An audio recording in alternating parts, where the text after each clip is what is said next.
The day I found myself arranging photo frames on a concrete wall, I knew something had gone terribly wrong with my life. The basement wasn't cold. Tom and Becky had installed heating when they moved in, but it was still a basement. Standing there, looking at 40 years of memories now confined to a space meant for storage and laundry, I realized I had become just another item they'd tucked away. The home Robert and I had built together, where we'd raised our son with so much love, had somehow transformed into a prison. That night, I made a decision that would shock everyone, including myself. I would sell the house, and I wouldn't tell a soul until it was done. Before we jump in, tell us where you're tuning in from, and if this story touches you, make sure you're subscribed, because tomorrow I've saved something extra special for you. I had always been the kind of mother who put everyone else first. That's what we were taught, wasn't it? My generation of women learned to measure our worth by how well we cared for others. And I was good at it. Too good, perhaps. When Robert passed away 3 years ago, the emptiness nearly swallowed me whole. We'd been married for 42 years, and suddenly, at 65, I found myself alone in our 4-bedroom colonial in Oak Ridge. The house that had once buzzed with family dinners and holiday gatherings felt cavernous, my footsteps echoing against hardwood floors. "Mom, you shouldn't be alone in this big house," Tom said during one of his weekend visits, 6 months after the funeral. He sat at the kitchen island while I prepared the same Sunday roast I'd made every weekend since he was a boy. "All these stairs can't be good for you." "I'm perfectly fine, Tom," I said, checking the oven temperature. "A little arthritis doesn't make me an invalid." But he persisted, week after week. "Becky and I have been talking," he'd say. "Noah and Lily would love to have you around more, and we could help with the property taxes." The property taxes. As if I hadn't managed our household finances for decades. As if Robert hadn't left everything in perfect order, including a life insurance policy that Tom knew nothing about. The one that Robert had insisted I keep private. "Some things should stay between us, Ellie. You never know when you might need something that's just yours." When Tom brought up my unsafe living situation for the 3rd Sunday in a row, Becky chimed in from the living room. "We're actually thinking of moving. We need more space now that the kids are getting older, and this neighborhood has the best schools in the district." I caught the meaningful look that passed between them, but I pretended not to notice. After dinner, Tom walked the perimeter of the house, pointing out loose gutters and cracked paving stones as though I couldn't see them myself. That night, they left with a spare key, just in case of emergencies. 3 weeks later, they came with a moving truck. "We thought we'd surprise you," Becky exclaimed, directing movers toward the front door while Tom grinned beside her. "We sold our place last month. The market was too good to pass up." I stood frozen on my own front porch, watching as strangers carried furniture I didn't recognize into my home. "You're moving in here?" "It's perfect, Mom," Tom said, his arm wrapped around my shoulders as though he'd given me a gift. "You get to keep your home, but you won't be alone anymore. Plus, Lily can finally have her own room and Noah gets the den for his gaming setup." "But where will I—" "Oh, we've got it all figured out," Becky interrupted, her voice bright with enthusiasm. "We've been renovating the basement for weeks. It's like a little apartment now. You'll have your own bathroom, a kitchenette, everything." Everything except my dignity, apparently. That evening, I found myself sitting on the edge of a daybed, in what had once been our storage space. Yes, there was new drywall and laminate flooring. Yes, they'd installed recessed lighting and painted the walls a cheery yellow. But my window looked out at ground level, where all I could see were the neighbors' trash cans and the occasional passing feet. Upstairs, I heard the thump of footsteps and the scrape of furniture being rearranged, my furniture being moved, without my permission. My bedroom, where Robert and I had spent our last moments together, where I'd held his hand as he slipped away, was now the master suite for Tom and Becky. That night, I lay awake listening to the unfamiliar sounds of my own home. The water pipes gurgled loudly behind the thin new walls. The ceiling creaked with every step, and somewhere above me, someone was sleeping in my bed. At first, I tried to make the best of it. I rearranged my new apartment as best I could, placing my reading chair near the small window for the best light. I displayed my favorite photographs, Robert and me on our honeymoon in Niagara Falls, Tom's college graduation, my retirement party from Oak Ridge Elementary after 30 years of teaching third grade. "See? It's cozy down here," Tom said during one of his increasingly rare visits to the basement. He glanced at his watch as he spoke. "We're thinking of putting in a dehumidifier. Becky read that moisture isn't good for seniors' lungs." "My lungs are fine," I replied. But he was already heading back upstairs, called by Becky to discuss paint samples for what had once been my living room. Within a month, the dynamic was clear. I had been relegated to the role of convenient basement grandmother, expected to be available for childcare but otherwise invisible. Becky would text me from upstairs. "Could you watch Lily after school? Today? Meeting running late." Or Tom would call from work. "Mom, Noah forgot his science project. Could you drop it off at school?" I always said yes, because that's what mothers do, isn't it? But slowly, something inside me began to shift. Perhaps it was the afternoon I overheard Becky giving a house tour to her parents. "And we kept all the original hardwood," she was saying as they walked across the dining room floor that Robert and I had refinished ourselves our first year of marriage. The previous owners took good care of the place. Previous owners, as if I were already gone. And what about Eleanor? I heard Patricia, Becky's mother, ask, "Is she comfortable down there?" "Oh, she's fine," Becky replied. "She's lucky. Really. Most people her age have to move to those depressing senior apartments. This way, we handle all the maintenance, and she gets to stay in her home. Well, technically it's our home now, but you know what I mean." Technically was an interesting word choice, considering I'd never signed a single document transferring ownership. Richard, Becky's father, lowered his voice, but not enough. "Smart move, getting in before she needed to sell. Property values in this neighborhood are only going up. You've set yourselves up nicely for the future." Their future, planned on? The foundation of my past. The next day, I found a note taped to the small refrigerator in my basement kitchenette. "Mom, we're having the Johnsons over for dinner Saturday. Could you make your lasagna? Becky's swamped with work. Thanks." I stared at that sticky note for a long time. Tom had his father's handwriting, the same looping I, the same slant to the letters. But Robert would never have treated anyone this way, least of all me. He'd valued my happiness above everything else. "Promise me you'll have a good life without me, Ellie," he'd said in those final weeks. "Promise me you won't let yourself disappear."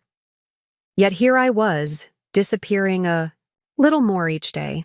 That afternoon, instead of starting the lasagna, I walked to the public library. I needed to think somewhere that wasn't underground, somewhere with high ceilings and natural light. The walk was longer than I remembered. I hadn't been out much since the move, and my knees ached by the time I arrived. The library had always been one of my favorite places in Oak Ridge.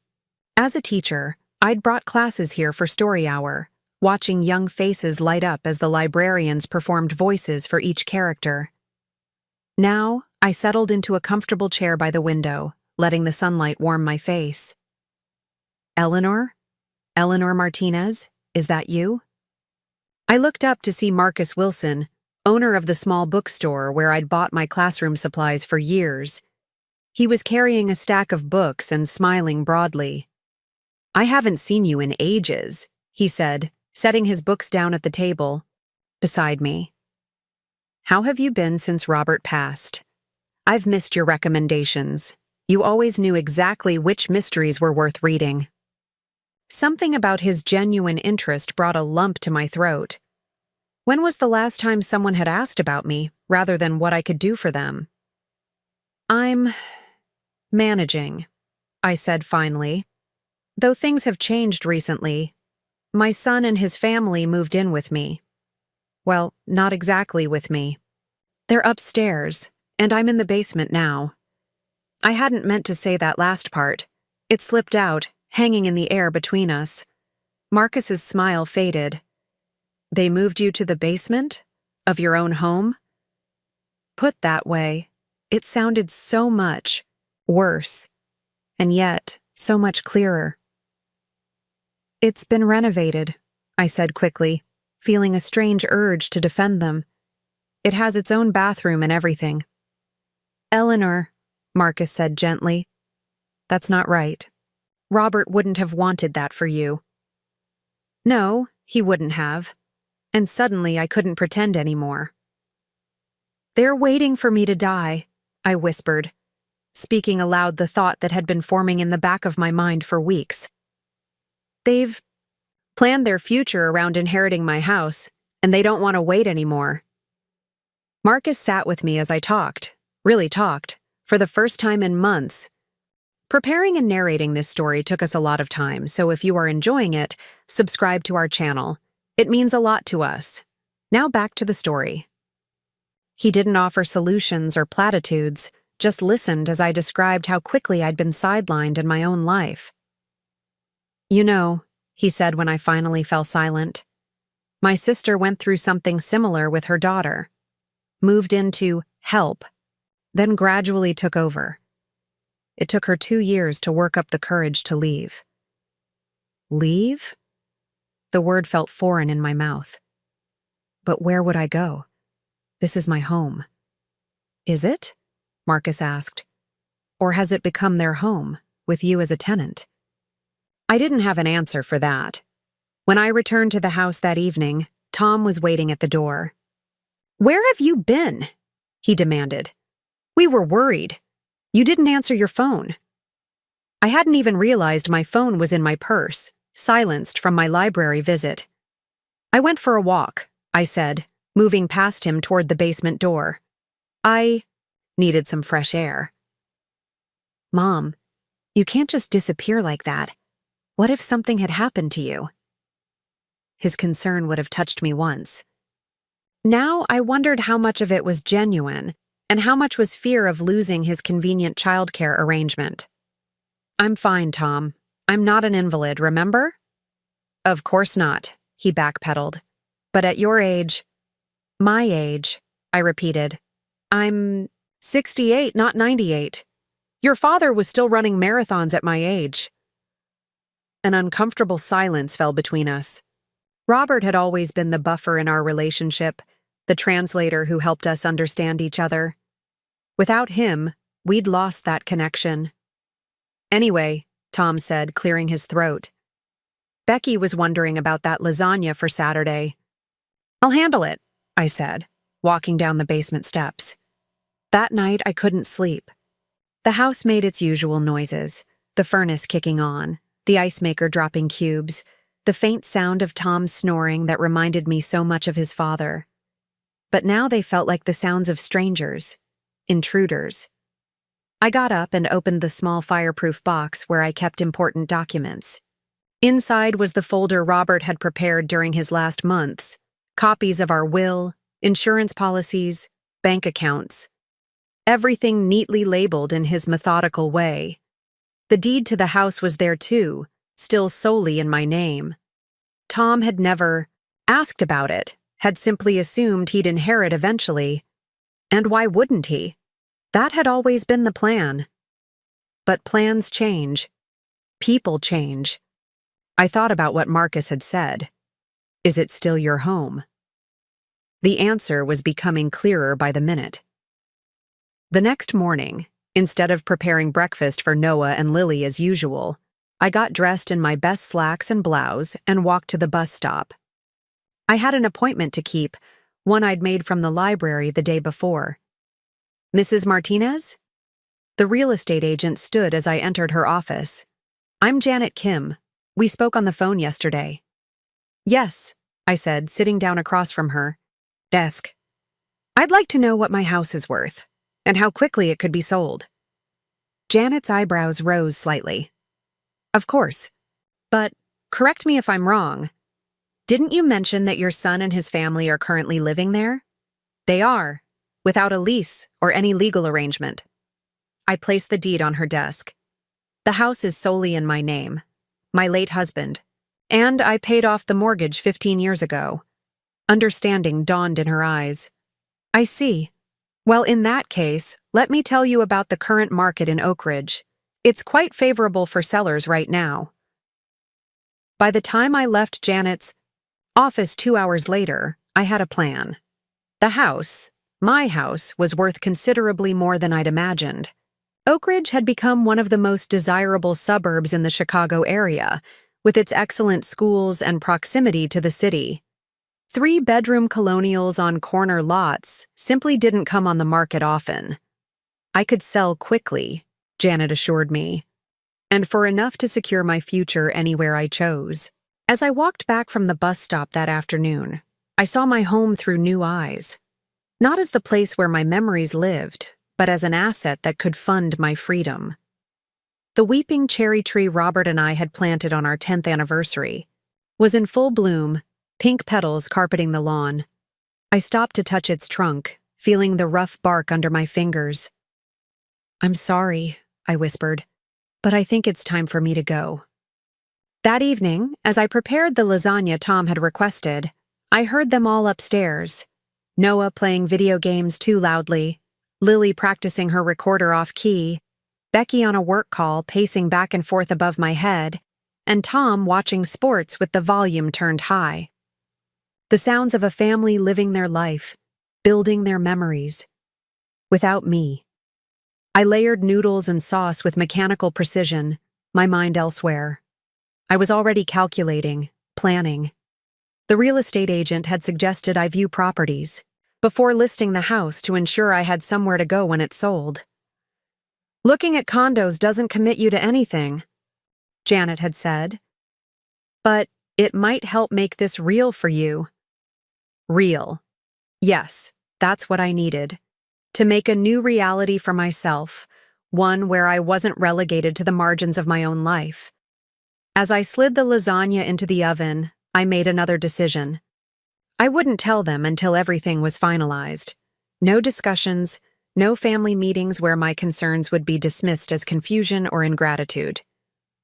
No chance for them to talk me out of it or, worse, try to claim I was incompetent to make my own decisions. This would be my move, on my terms. The next day, when Becky texted asking me to pick up Lily from her dance class, I replied that I had an appointment. It wasn't a lie. I was meeting Janet to look at properties in Lakeshore Village, a community 30 minutes away that catered to active seniors. Can't you reschedule? Becky texted back immediately. I have a client meeting. I can't miss. I'm sorry, but no, I wrote, feeling a strange thrill at those simple words of refusal. You'll need to make other arrangements. My phone buzzed repeatedly after that, but I turned it off. For the first time in months, maybe years, I was putting myself first. Lakeshore Village wasn't what I expected. Instead of the institutional feel I'd feared, I found an attractive community of condos and townhomes built around a small lake. The units were modern and bright, with wide doorways and accessible features that didn't scream, "Old people live here." Most of our residents are downsizing from family homes, the community manager explained as she showed me a 2-bedroom condo with a balcony overlooking the water. They want less maintenance but aren't ready for assisted living. The condo was smaller than I was used to, but everything about it felt open and airy, the opposite of my basement apartment. Large windows let in abundant natural light. The kitchen was compact but efficiently designed, and best of all, there was a community garden where residents could have their own plots. My husband and I always gardened together, I told the manager. I've missed having my hands in the soil.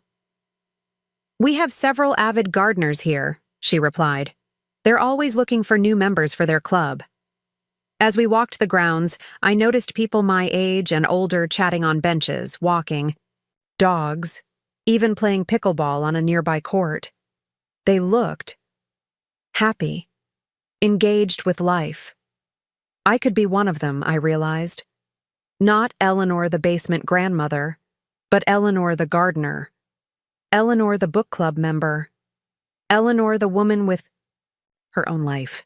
When I returned to the house that evening, Tom was waiting again, his expression thunderous. "Becky had to leave work early to pick up Lily," he said accusingly. "What was so important that you couldn't help out?" I hung my sweater in the hall closet before answering. "I had an appointment." "What kind of appointment? Are you sick? Is that what this is about?" The concern in his voice sounded genuine, and for a moment, I glimpsed my little boy again. The one who'd cried when I had pneumonia, who'd brought me dandelions from the yard as get-well presents. "I'm not sick, Tom," I said gently. "I just had something I needed to do." "Well, next time, let us know in advance. We rely on you for the kids." And there it was again. Their needs, their schedules, their convenience. "Tom," I said carefully, "I'm your mother, not your employee. I don't need to submit time-off requests." His face reddened. "That's not what I meant.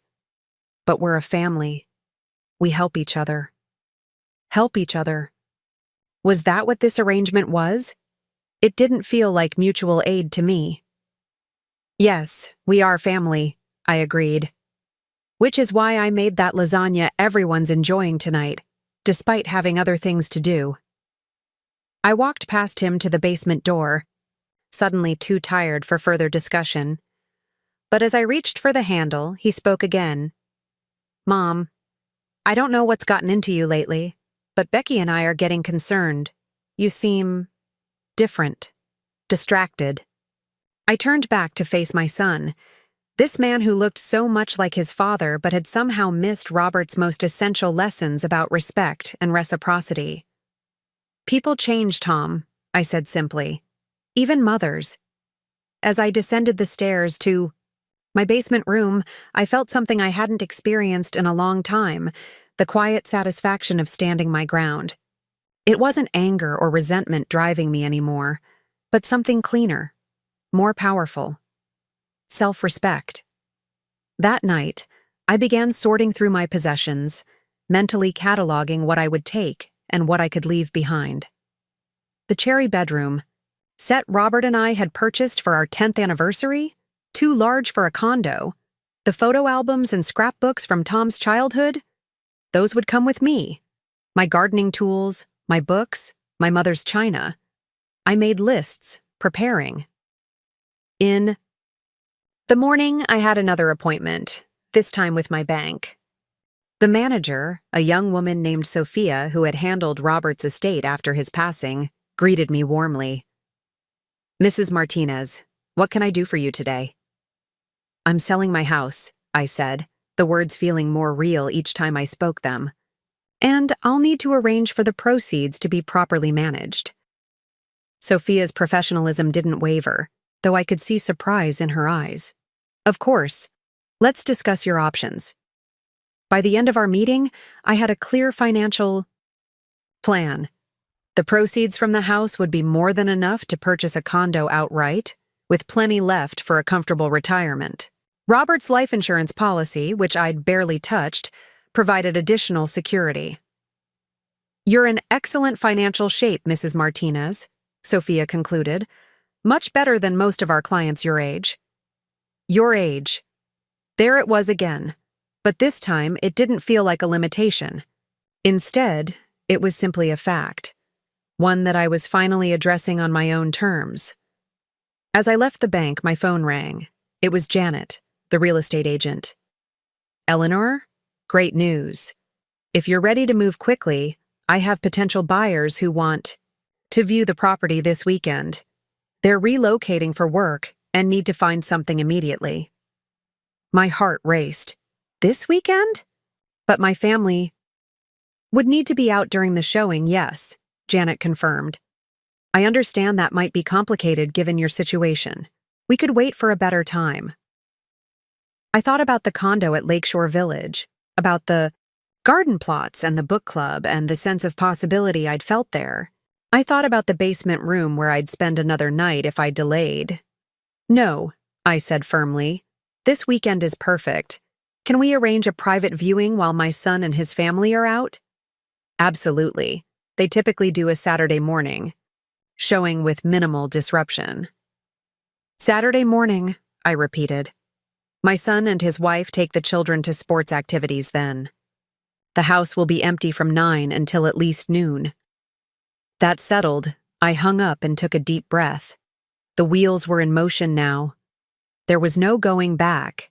Saturday morning arrived with perfect spring weather.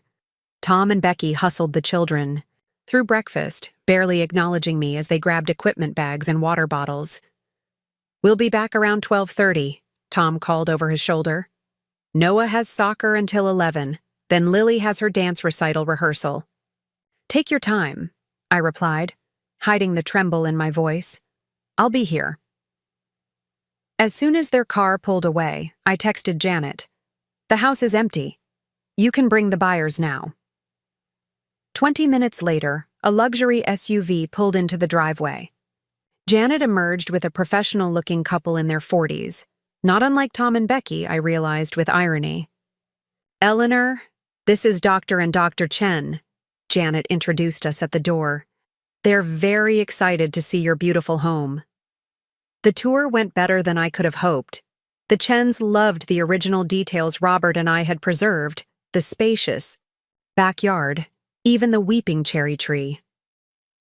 "Our daughter would love climbing that," Dr. Chen, the wife, remarked. "We have an 8-year-old who's part monkey, I swear." They spent extra time in the kitchen, admiring the renovations Robert and I had completed 5 years ago.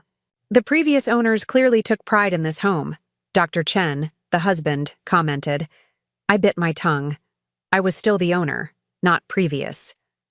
But soon enough, that would be true. "Would you like to see the basement?" Janet asked, glancing at me. We'd discussed whether to show it, given its current state as my living quarters. "Actually," I said, stepping forward, "the basement has been recently renovated as a separate apartment. It has its own entrance from the side yard, which could be perfect for guests or perhaps a home office." I led them down the stairs, feeling strangely detached as they examined what had been my prison for months. Dr. Chen, the wife, noted the new bathroom fixtures approvingly. Dr. Chen, the husband, commented on the potential for a music room. They didn't need to know that someone currently slept here, that someone's life had been condensed to these few hundred square feet. After the Chens left, Janet stayed behind, her expression hopeful. "They're very interested," she said. "I wouldn't be surprised if we receive an offer today. Are you sure you're ready for this?" Was I ready? To reclaim my life, to stand on my own terms, to disappoint the people who had disappointed me so thoroughly? "I'm ready," I said. More than ready. Sure enough, the offer came through before Tom and family returned home. It was more than Janet's, suggested asking price. The Chens were eager to avoid a bidding war in the competitive market. "They'd like to close in 30 days, Janet explained. "Is that timeline acceptable?" 30 days. 1 month to untangle myself from this house, to find the courage to confront my son, to start again at 68. "It's perfect," I said, signing the acceptance form. Absolutely perfect.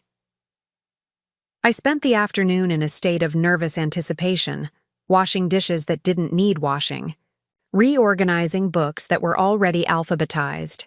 Every sound from outside made me jump. A car door, voices on the sidewalk, certain it was Tom and his family returning early to catch me in the act of selling their inheritance out from under them. But they arrived precisely when expected, bursting through the front door in a flurry of sports equipment and weekend plans.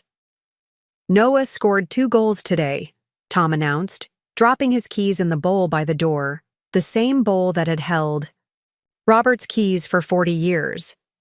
"The coach says he might make the travel team next season." "That's wonderful," I replied, trying to keep my voice steady. How was the dance rehearsal, Lily?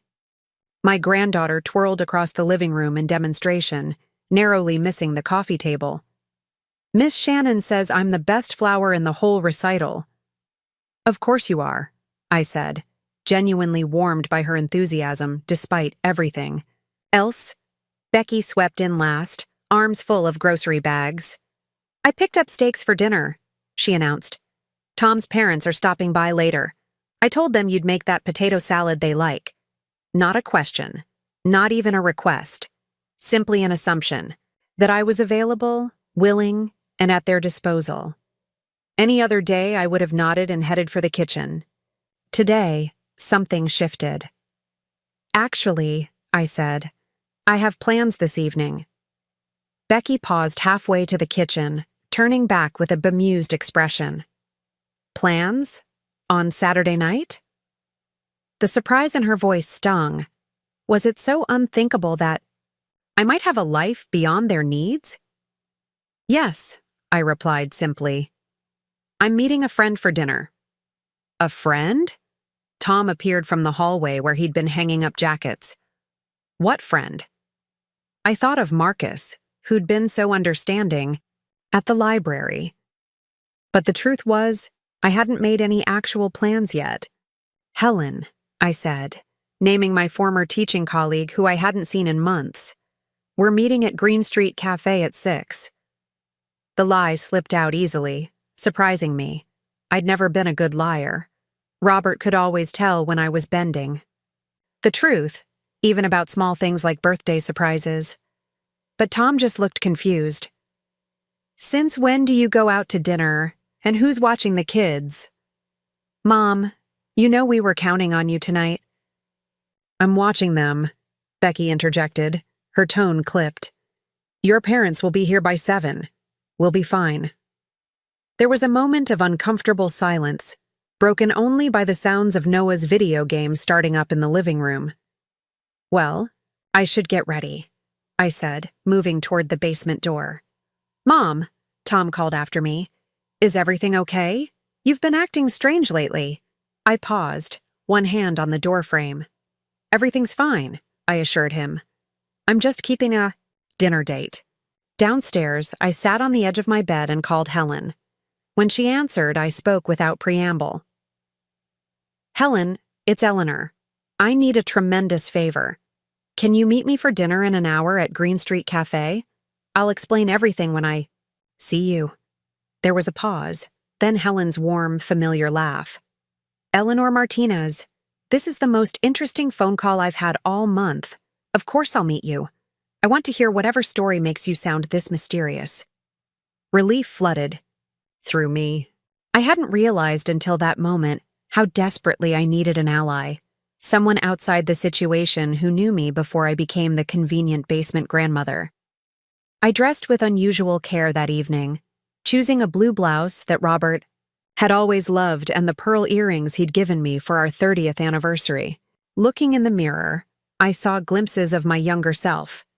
The woman who had walked into Oak Ridge Elementary each morning with purpose and confidence, who had stood in front of hundreds of children over the years and helped shape their futures. When had I forgotten her? I emerged from the basement to find Tom's in-laws, Richard and Patricia Davis, already in the living room. Patricia was fussing over Lily's hair while Richard and Tom discussed some sporting event on the television. Becky was in the kitchen, looking harried as she sorted through the refrigerator. Oh good, you're up, she said when she spotted me. Could you start the potatoes before you go? I can't find your recipe anywhere. I'm sorry, but I need to leave now to meet Helen, I replied, reaching for my purse by the door. I'm running late as it is. Becky's expression tightened, but Richard and Patricia were looking forward to your potato salad. I'm sure they'll enjoy whatever you make. Just as much, I said, surprised by the firmness in my voice. I'll be back later tonight. Don't wait up.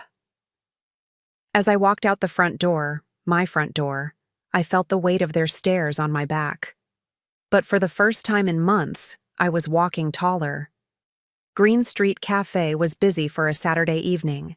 Its outdoor patio filled with couples and families enjoying the mild spring weather. Helen was already at a corner table, waving enthusiastically when she spotted me. "Eleanor!" she exclaimed, standing to embrace me. "You look wonderful. It's been too long." As we settled into our seats, Helen studied me with the shrewd gaze that had made her such an effective fifth-grade teacher. "Now," she said, "tell me what's going on, and don't leave anything out." The story poured out of me over appetizers and wine. How Tom and Becky had moved in, how quickly I'd been relegated to the basement, how they clearly expected to inherit the house, and finally, how I'd secretly arranged to sell it. The buyers made an offer today, I concluded, above asking price, 30-day closing. Helen sat back, wine glass forgotten in her hand. "Eleanor Martinez," she said slowly, "I am in absolute awe. They'll never see it coming, will they?" "That's the plan." I took a sip of my wine, still marveling at my own audacity. "I haven't figured out exactly how or when to tell them. I'm thinking maybe a week before closing, when it's too late for them to interfere." "And where will you go?" I told her about Lakeshore Village, about the garden plots and the condo overlooking the water. "It sounds perfect for you," Helen said warmly. "But are you sure you're ready to leave the house? All those memories with Robert?" The question gave me pause. Was I ready? The house held 40 years of my life with Robert, every corner, filled with his presence. "I think," I said slowly, "that Robert is with me wherever I go. But in that house right now, I don't even feel like myself anymore. How can I honor his memory if I've disappeared?" Helen reached across the table and squeezed my hand. "He would be so proud of you, Eleanor, standing up for yourself like this." "Would he?" I wondered aloud. "Or would he think I'm being selfish, abandoning our son?" "Tom is 42 years old," Helen pointed out dryly, "with a successful career and a family of his own. He'll survive without your free childcare and potato salad." Put that way, it did seem absurd to worry. Yet the guilt lingered, a mother's perpetual shadow. "You haven't abandoned anyone," Helen continued, more gently now. "They pushed you into a basement and expected gratitude. Robert would never have allowed that, and you know it." She was right. Robert had always been my fiercest defender, stepping in when I was too accommodating for my own good. If he were here, Tom would never have dared suggest such an arrangement. Our conversation shifted to lighter topics as the evening progressed. Former students we'd kept track of, mutual friends from the school, Helen's new hobby of birdwatching. For hours, I wasn't mom or grandma or the previous owner. I was just Eleanor, enjoying dinner with a friend. When I finally returned home shortly after 10, the house was quiet except for the muted sound of the television from the master bedroom, my old bedroom. I slipped down to the basement unnoticed, feeling oddly like a teenager sneaking in past curfew rather than the homeowner returning to her own property. But soon, I reminded myself as I got ready for bed, I wouldn't be sneaking around anymore. Soon, I would be starting over, on my terms. The following week passed in a blur of quiet preparations. I sorted through my possessions during the day, while everyone was out, deciding what to keep and what to let go. Each evening, I carried a small bag of important papers or irreplaceable mementos to my car, stashing them in the trunk for safekeeping. I met with Sophia at the bank again to arrange for the proceeds from the house sale to be properly managed. I signed the final paperwork for the condo at Lakeshore Village, using a portion of Robert's life insurance money for the down payment. "The rest will be paid in full once your house closes," the sales manager assured me. "You can move in as early as next week if you'd like." Next week. The timeline was rushing forward faster than I'd anticipated. "I'd like that," I said, feeling both terrified and exhilarated. "Very much." Through it all, I maintained my usual routines at home, preparing breakfast for the children, handling the laundry, keeping the house tidy. To their credit, Tom and Becky seemed to notice something was different. They exchanged concerned glances when they thought I wasn't looking, and once I overheard Tom on the phone with someone discussing changes in elderly behavior patterns. The condescension might have angered me once. Now it merely strengthened my resolve. On Wednesday evening, exactly 11 days after accepting the Chen's offer, I received an email from Janet. Inspection completed, all contingencies removed. We're clear to close on schedule. It was time to tell them. I considered various approaches: a family meeting, individual conversations, even a letter left on the kitchen counter. In the end, I decided on dinner. One last meal together in the dining room where we'd celebrated so many birthdays, holidays, and milestones. The next morning, I texted Tom and Becky. I'd like to make a special dinner tonight. Just the four of us. Could you arrange for the children to visit friends? Becky replied almost immediately. Is everything okay? Special dinner on a Thursday seems odd. Everything is fine, I wrote back. I just want to talk to you both about something important. I spent the afternoon preparing Robert's favorite meal: roast beef with Yorkshire pudding, roasted vegetables, and homemade rolls. It seemed fitting somehow, as if his presence might make this easier. Smells amazing in here, Tom commented when he came home from work. What's the occasion? No occasion, I replied, sliding the rolls into the oven. Just thought it would be nice to have a good meal together. Becky arrived half an hour later, looking harried. The Wilsons can only keep Lily until 8, she announced, dropping her briefcase on the counter. And Noah's at Jake's house, but we need to pick him up by 9. That's fine, I assured her. This won't take long. Her eyebrows rose. This? So there is something going on. Let's talk over dinner, I suggested, turning back to the stove. It's almost ready. We gathered around the dining table, the same table where Robert and I had played board games with Tom as a child, where we'd helped him with his homework, where we'd discussed colleges and careers and his engagement to Becky. So many important conversations had happened at this table. This would be the last. This looks fantastic, Mom, Tom said, serving himself generously. You didn't have to go to all this trouble. It's no trouble, I replied. I wanted to do something special before I move out. The words hung in the air as Tom and Becky froze, forks halfway to their mouths. Move out? Tom repeated finally. What are you talking about? I took a deep breath. I've bought a condo at Lakeshore Village. I'll be moving there next week. Silence stretched between us, broken only by the ticking of the grandfather clock in the corner, another piece I'd have to decide whether to take or leave behind. But why? Becky asked, her voice unnaturally high. I thought the whole point of us moving in was so you wouldn't have to leave your home. This hasn't felt like my home since I moved to the basement, I said quietly. Tom's face flushed. The basement was your idea, Mom. You said you wanted your own space, remember? Did I? Perhaps in some twisted version of events, I'd agreed to the arrangement to avoid conflict, but I certainly hadn't suggested it. Regardless, I continued, I've made my decision. The condo is lovely. It has a balcony overlooking the lake, and there's a community garden where I can grow tomatoes again. But what about the kids? Becky demanded. They need you here. And what about the house? You can't just walk away from the home Dad built for us.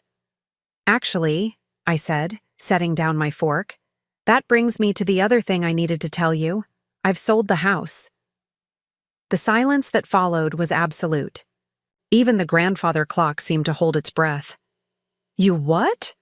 Tom's voice was dangerously quiet. I've sold the house, I repeated. To a lovely couple, both doctors. They have an 8-year-old daughter who will love climbing the cherry tree in the backyard. You can't do that, Becky spluttered. We live here now. We have rights. You don't, actually, I said, maintaining a calm I didn't entirely feel. Your names aren't on the deed, and we never established a formal rental agreement. Legally, the house is mine to sell. Tom pushed back from the table, his chair scraping loudly against the hardwood floor. "This is insane. You're not thinking clearly, Mom. You can't just sell a house out from under your own family." "The sale closes in 19 days, I continued, ignoring his outburst. "The new owners will take possession immediately after. I wanted to give you enough notice to find a new place." 3 weeks? Becky's voice rose to a near shriek. "You expect us to find a house in 3 weeks? In this market? With 2 children in school?" I met her gaze steadily. "You managed to sell your previous home and move in here within a month. I have faith in your abilities." Tom began pacing, running his hands through his hair in a gesture so reminiscent of Robert that my heart ached despite everything. "This isn't right, Mom. Dad would never have wanted this. The house was supposed to stay in the family. We were supposed to inherit it someday." "Someday," I repeated. "Not now. Not while I'm still very much alive and capable of making my own decisions." "Are you, though?" Tom turned to face me, his expression hardening. "Because this doesn't sound like you at all. This sounds like someone who's confused, maybe even—" "Don't," I warned, my voice sharper than I'd intended. "Don't suggest I'm incompetent just because I'm doing something you don't like. Then explain it to us," Becky pleaded, tears welling in her eyes. "Why now? Why like this?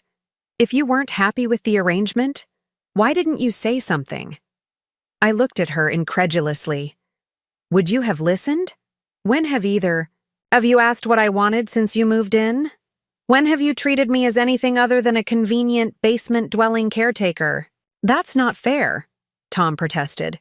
"We gave you your own space, your own bathroom, your own kitchenette." "In the basement," I finished for him. "While you took over the home I built with your father, moved my things without asking, and treated me like a tenant in my own house." "We were trying to help you," Becky insisted. "You were all alone after Robert died. We thought you'd be grateful for the company, for being able to see the kids every day." "Grateful," I repeated.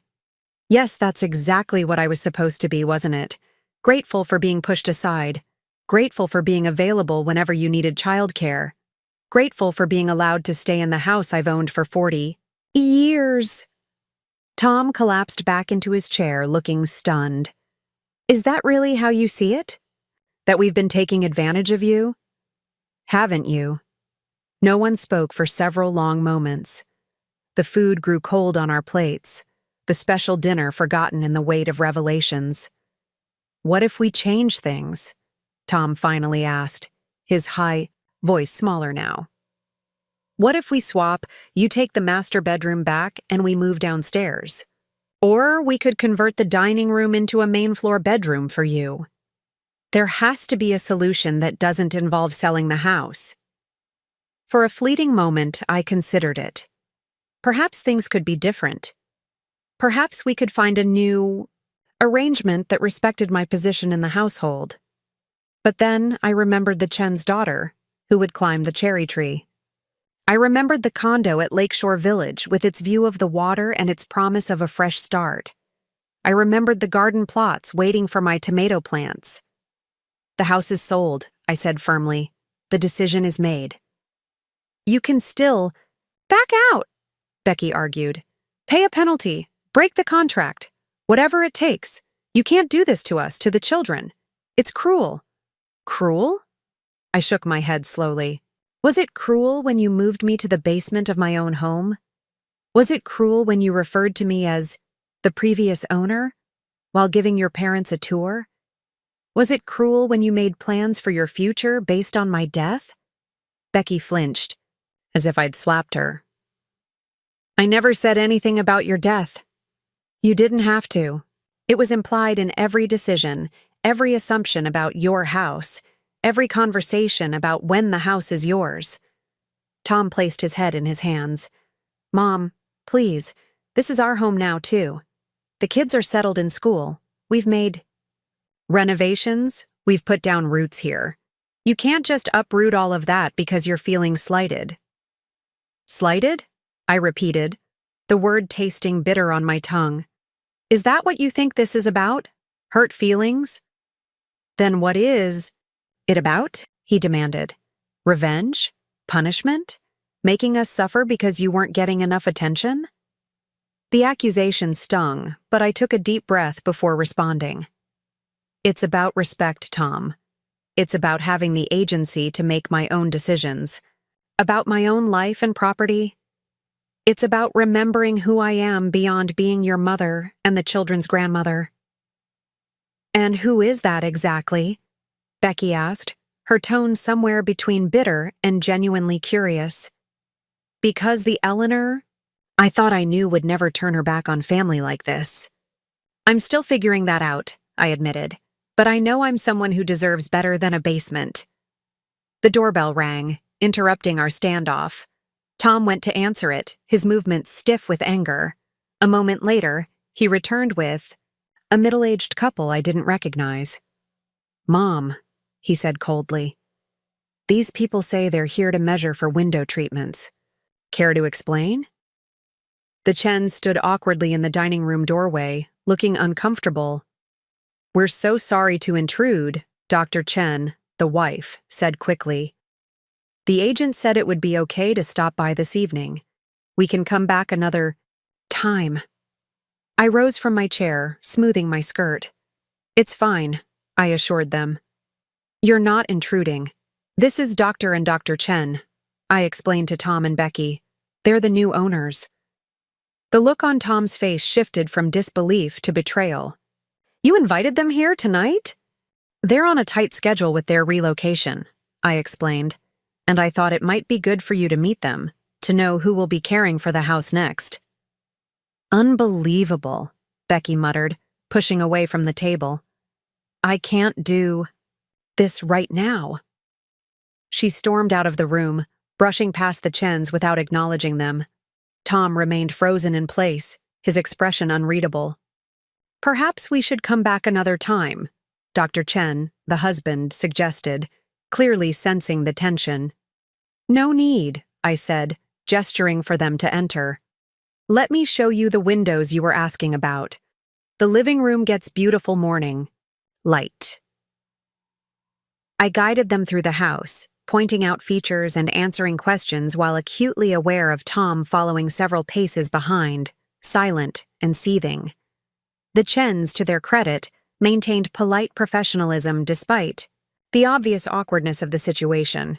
When they finally left 45 minutes later, promising to return with their contractor next week, Tom confronted me in the foyer.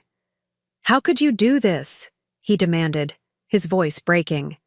Parade those strangers through our home, showing off Dad's woodwork, Mom's garden, like none of it matters to you anymore? It matters, I said softly. It will always matter, but the memories aren't in the walls, Tom. They're in here. I touched my heart gently, and I'll take them with me wherever I go. This isn't right, he insisted, though some of the fight seemed to have gone out of him. There has to be another way.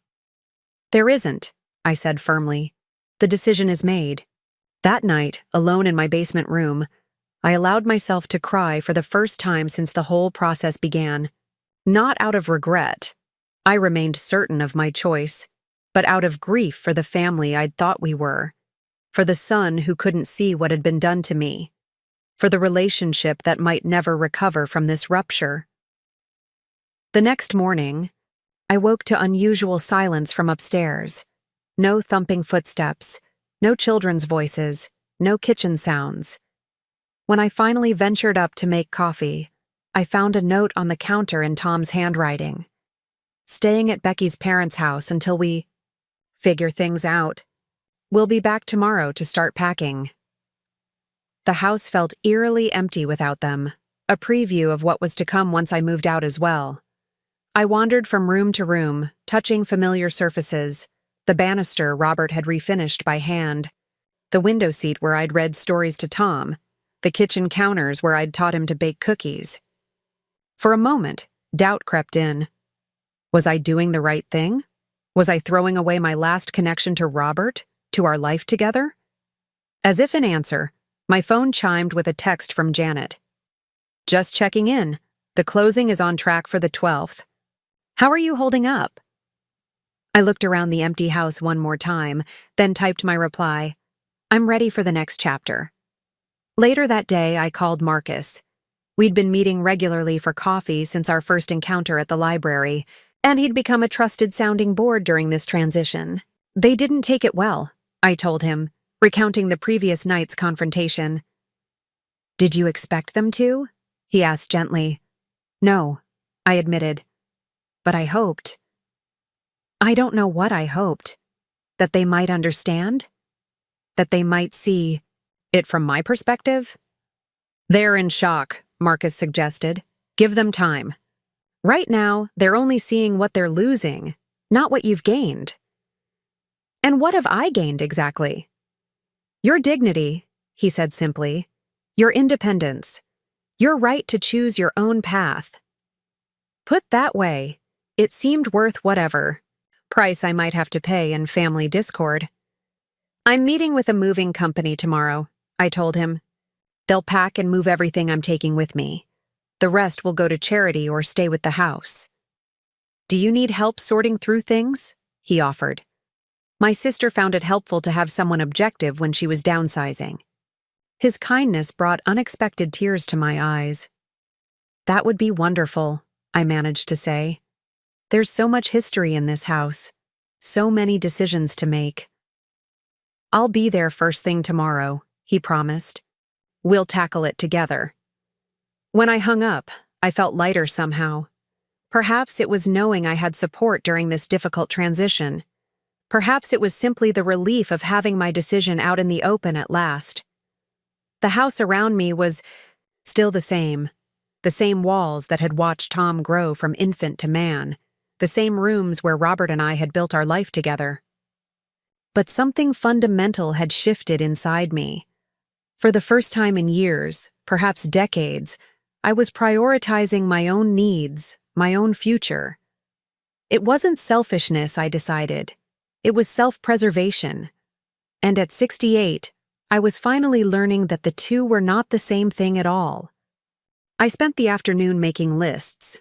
What to take, what to leave, what to give away. When I reached Robert's things, I hesitated. We'd left his clothes untouched after his death, his reading glasses still on the bedside table, his favorite coffee, mug in the cabinet. Moving would mean finally confronting these remnants, deciding which physical reminders of him would come with me to my new life.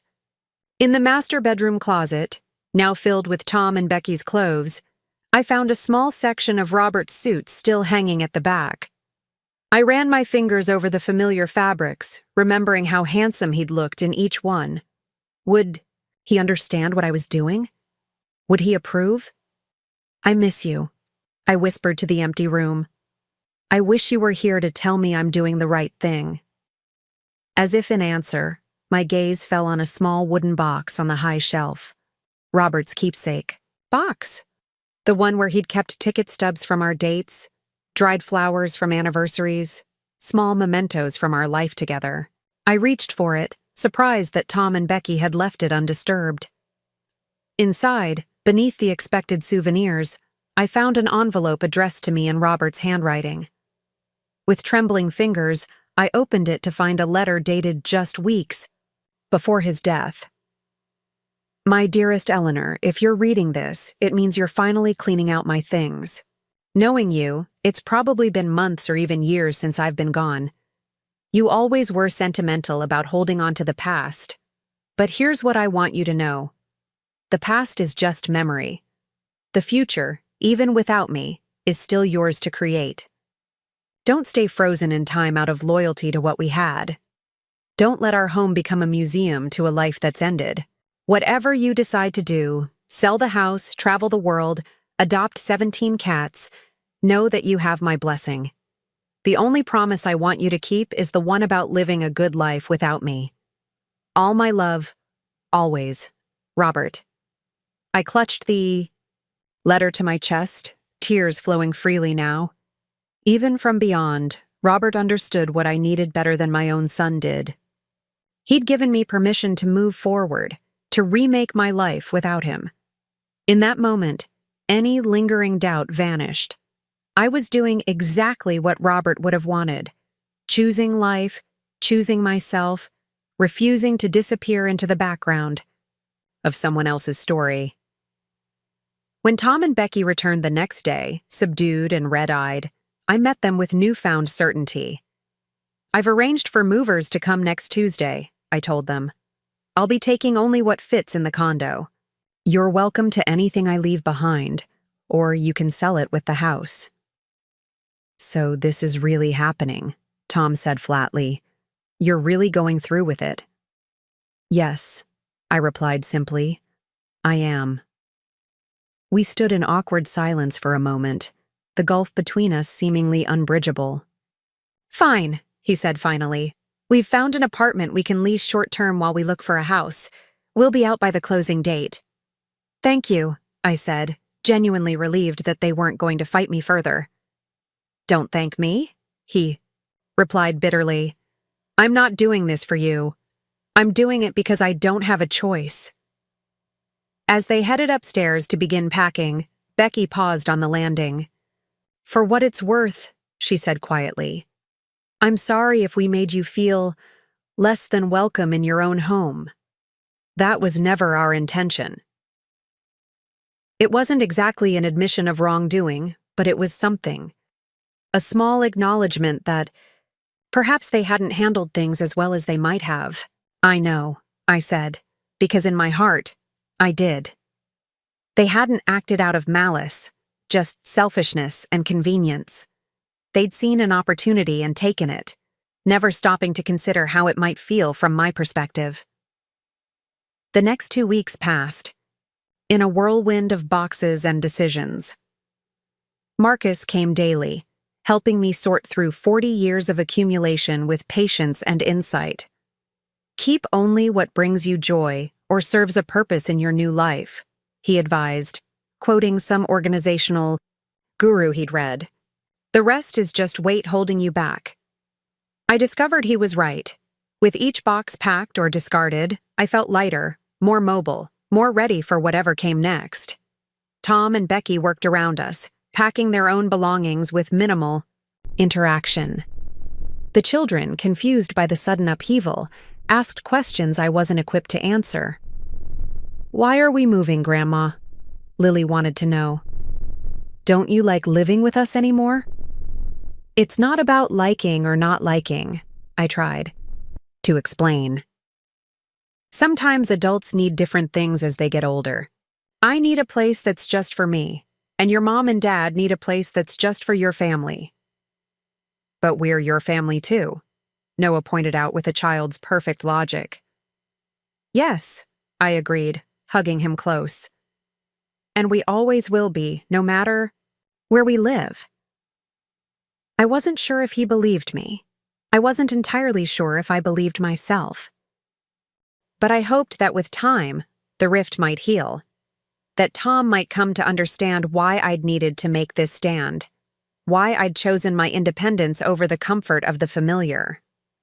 3 days before the closing, I stood in my nearly empty basement room, surveying what remained. Most of my possessions were already at the condo, arranged in my new space with Marcus's helpful eye for design. What little was left would go in my car tomorrow for the final trip. The house above me was similarly emptied, Tom and Becky having moved most of their things to their temporary apartment. They'd be back tomorrow for the last load, and then that would be it, the end of the Martinez family's time in this house. I sat on the edge of the bare mattress, feeling strangely peaceful. The anger that had driven my decision had faded, replaced by a quiet certainty that I was doing what was right for me. Not out of spite, not out of revenge, but out of self-respect and the desire for a life that was truly mine. My phone buzzed with a text from Marcus. "How's it going over there? Need help with anything tomorrow?" I smiled at his thoughtfulness. "All under control," I replied. "But thank you. Maybe dinner tomorrow at the new place? I actually have a dining table now." His response came quickly. "I'd like that very much. I set the phone down, surprised by the small flutter of anticipation I felt. Was this a date? At my age? After everything? Perhaps it was. Or perhaps it was simply two friends sharing a meal. Either way, it was one more step into my new life, one more choice made freely, on my own terms. As I prepared for my last night in the house Robert and I had shared for so long, I felt his presence more strongly than I had in months. Not as a ghost haunting the walls, but as a voice in my heart, urging me forward. "The future is still yours to create," he'd written. And finally, I was ready to begin. The morning of my departure dawned with unexpected brightness for an early spring day. Sunlight streamed through the small basement window, casting long rectangles of light across the bare floor. I'd slept fitfully, waking several times to the unfamiliar echoes of an almost empty house and the weight of what today would bring. My phone alarm chimed at 6, an old habit from teaching days that I'd never broken. I silenced it and lay still for a moment, listening to the house. No footsteps overhead, no children's voices, no kitchen sounds. Tom and Becky had taken the kids to the apartment yesterday after moving the last of their essential belongings. They'd return later today for final items, but for now, I had the house to myself. I rose and made my way upstairs for the last time as the owner of this home. The kitchen, stripped of family photos and personal touches, felt strangely impersonal, more like a model home than the place where I'd prepared thousands of meals over the decades. Only the old coffee maker remained on the counter, left for this final morning. As the coffee brewed, I walked through each room one last time. The living room where Robert and I had decorated Christmas trees and helped Tom with science projects. The dining room where we'd hosted Thanksgiving dinners and birthday celebrations. The upstairs bedrooms where I'd read bedtime stories and soothed nightmares. Every corner held memories, but I was surprised to find they didn't weigh me down as I'd feared. Instead, they felt like gentle acknowledgments of a life well lived, chapters complete, not abandoned. In what had been our master bedroom, I opened the closet one final time. Tom and Becky had cleared their things, leaving only the few items. Of Robert's, I hadn't yet decided what to do with. I touched each suit, each tie, remembering specific moments. His nervousness before job interviews, his pride at Tom's graduation, the way he'd asked my opinion before important presentations. "It's time," I said softly, to him and to myself. With careful movements, I selected just one suit jacket, the navy one with elbow patches he'd worn when he taught weekend art classes at the community center. The rest I left for donation, knowing someone else would give them new purpose. Back downstairs, I poured coffee into my travel mug and called Marcus. He'd insisted on helping with the final move, despite my protests that the remaining items would fit in my car. "I'm heading out." "Now?" he answered on the first ring. "Need anything else before I come over? Last-minute boxes? Breakfast?" "Just your company," I replied, surprised by the ease with which the words came. "Everything else is ready." While waiting for Marcus, I sat on the bottom porch step, cradling my coffee and watching the neighborhood come alive. Mrs. Peterson, from across the street, collected her newspaper in a floral robe. The Collins boys raced their bikes down the sidewalk, late for something as usual. The Schmidt's golden retriever barked enthusiastically at a passing squirrel. For 40 years, this had been the backdrop of my life. Familiar, comfortable, predictable. Now I was voluntarily stepping into the unknown. A car pulled into the driveway, and Marcus emerged with 2 paper bags from Green Street Cafe and a bouquet of daisies. "Moving day breakfast," he announced, climbing the steps to join me. "And flowers for your new home." The simple gesture brought unexpected tears to my eyes. "Thank you," I managed, accepting both offerings. I wasn't expecting a proper send-off? He smiled, settling beside me on the step. "This is a big day, Eleanor. A brave one. It deserves recognition." We ate pastries and drank coffee on the porch, watching the neighborhood fully awaken. Marcus didn't rush me, didn't fill the silence with unnecessary chatter. He simply sat companionably as I absorbed these final moments. "Are you having second thoughts?" he asked eventually, noting my contemplative mood. "Not exactly," I replied, considering the question carefully. "More like acknowledging that endings are always a little sad, even when they're the right thing." He nodded, understanding without needing further explanation. "Ready whenever you are." We loaded the last few boxes and bags into our respective cars. My final sweep of the house confirmed what I already knew. There was nothing left that I couldn't bear to leave behind. At the front door, I paused only briefly before locking it and placing the key under the mat where Janet would find it later to give to the Chens at closing. Marcus followed me as I drove across town to Lakeshore Village. The 15-mile journey felt symbolic somehow, not far in distance but immeasurable in significance. With each mile, the tension in my shoulders eased a little more, as if I were physically leaving behind the weight of expectations and obligations that had defined me for so long. The community looked even more welcoming than I remembered. Spring, flowers blooming in carefully tended beds along the entrance drive.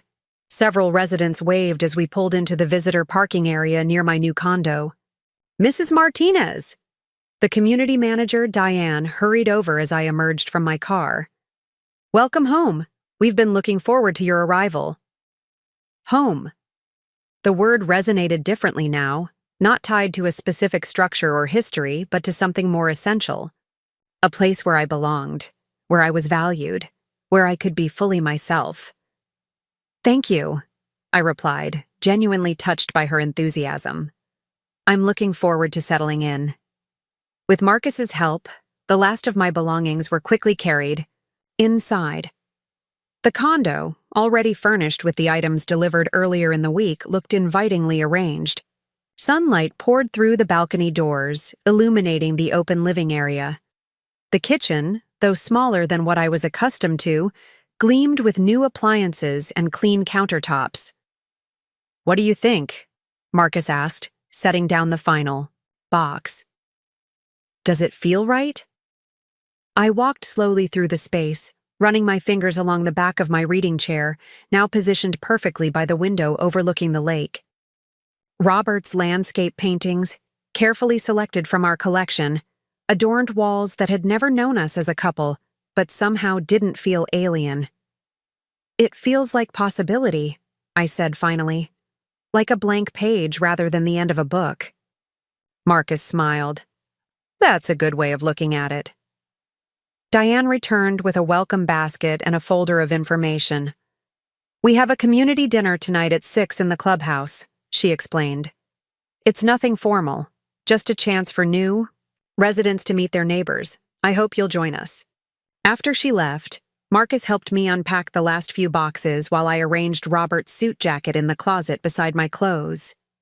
The physical work of settling in, hanging pictures, arranging books, finding homes for cherished objects, anchored me in the present moment, preventing melancholy from taking hold. "Will you come to the dinner with me tonight?" I asked as we broke down the empty boxes. "I'm not sure I'm ready to walk into a room full of strangers alone." "I'd be honored," he replied, his expression warming. "Though I suspect you won't need moral support for long. You have a gift for connecting with people, Eleanor. Always have." The compliment caught me off guard. When was the last time someone had seen me, really seen me, as an individual with qualities and capabilities beyond my role as wife, mother, grandmother? "That's kind of you to say," I murmured, suddenly self-conscious. "It's not kindness, just observation." He checked his watch. "I should head out and let you rest before tonight, unless there's anything else you need help with." "You've done more than enough," I assured him. "I can't thank you properly for all your support these past weeks." "You don't need to thank me," he said simply. "Friends help each other through difficult transitions. That's all this is." But as he left with a promise to return at 5:30, I wondered if that was really all it was. The quiet anticipation I felt at the thought of seeing him again suggested something more. Something I wasn't quite ready to name, but couldn't entirely dismiss either. Alone in my new home, I moved from room to room, making small adjustments, shifting a lamp, rearranging pillows, finding the perfect spot for Robert's reading glasses, which I'd kept as a tangible reminder of our shared love of books. With each adjustment, the space became more mine, reflecting not just who I had been but who I might become. My phone rang just after 3 o'clock. Tom's name appeared on the screen, causing a momentary tightness in my chest. We'd barely spoken since the night of the revelation, our interactions limited to practical matters of moving and property division. I took a deep breath before answering. "Hello, Tom." "Mom." His voice sounded strained, formal. "We've finished at the house. I wanted to let you know that everything's been cleared out except for the items you marked to be donated." "Thank you," I replied, matching his businesslike tone. "The charity will pick those up tomorrow." A pause stretched between us, filled with all the things neither of us seemed ready to say. "So," he finally continued, "you're at the new place now?" "Yes, just finished unpacking the last few things." "And it's nice? Everything you hoped?" The halting question revealed a glimpse of the son I knew, the one who, despite everything, still cared about my well-being. "It's lovely," I said, my voice softening. "The balcony overlooks the lake. I can watch the sunset from my living room." "That's good." Another pause. "Listen, Mom, about everything that happened." "Tom," I interrupted gently, "we don't need to do this now. It's been an emotional time for everyone.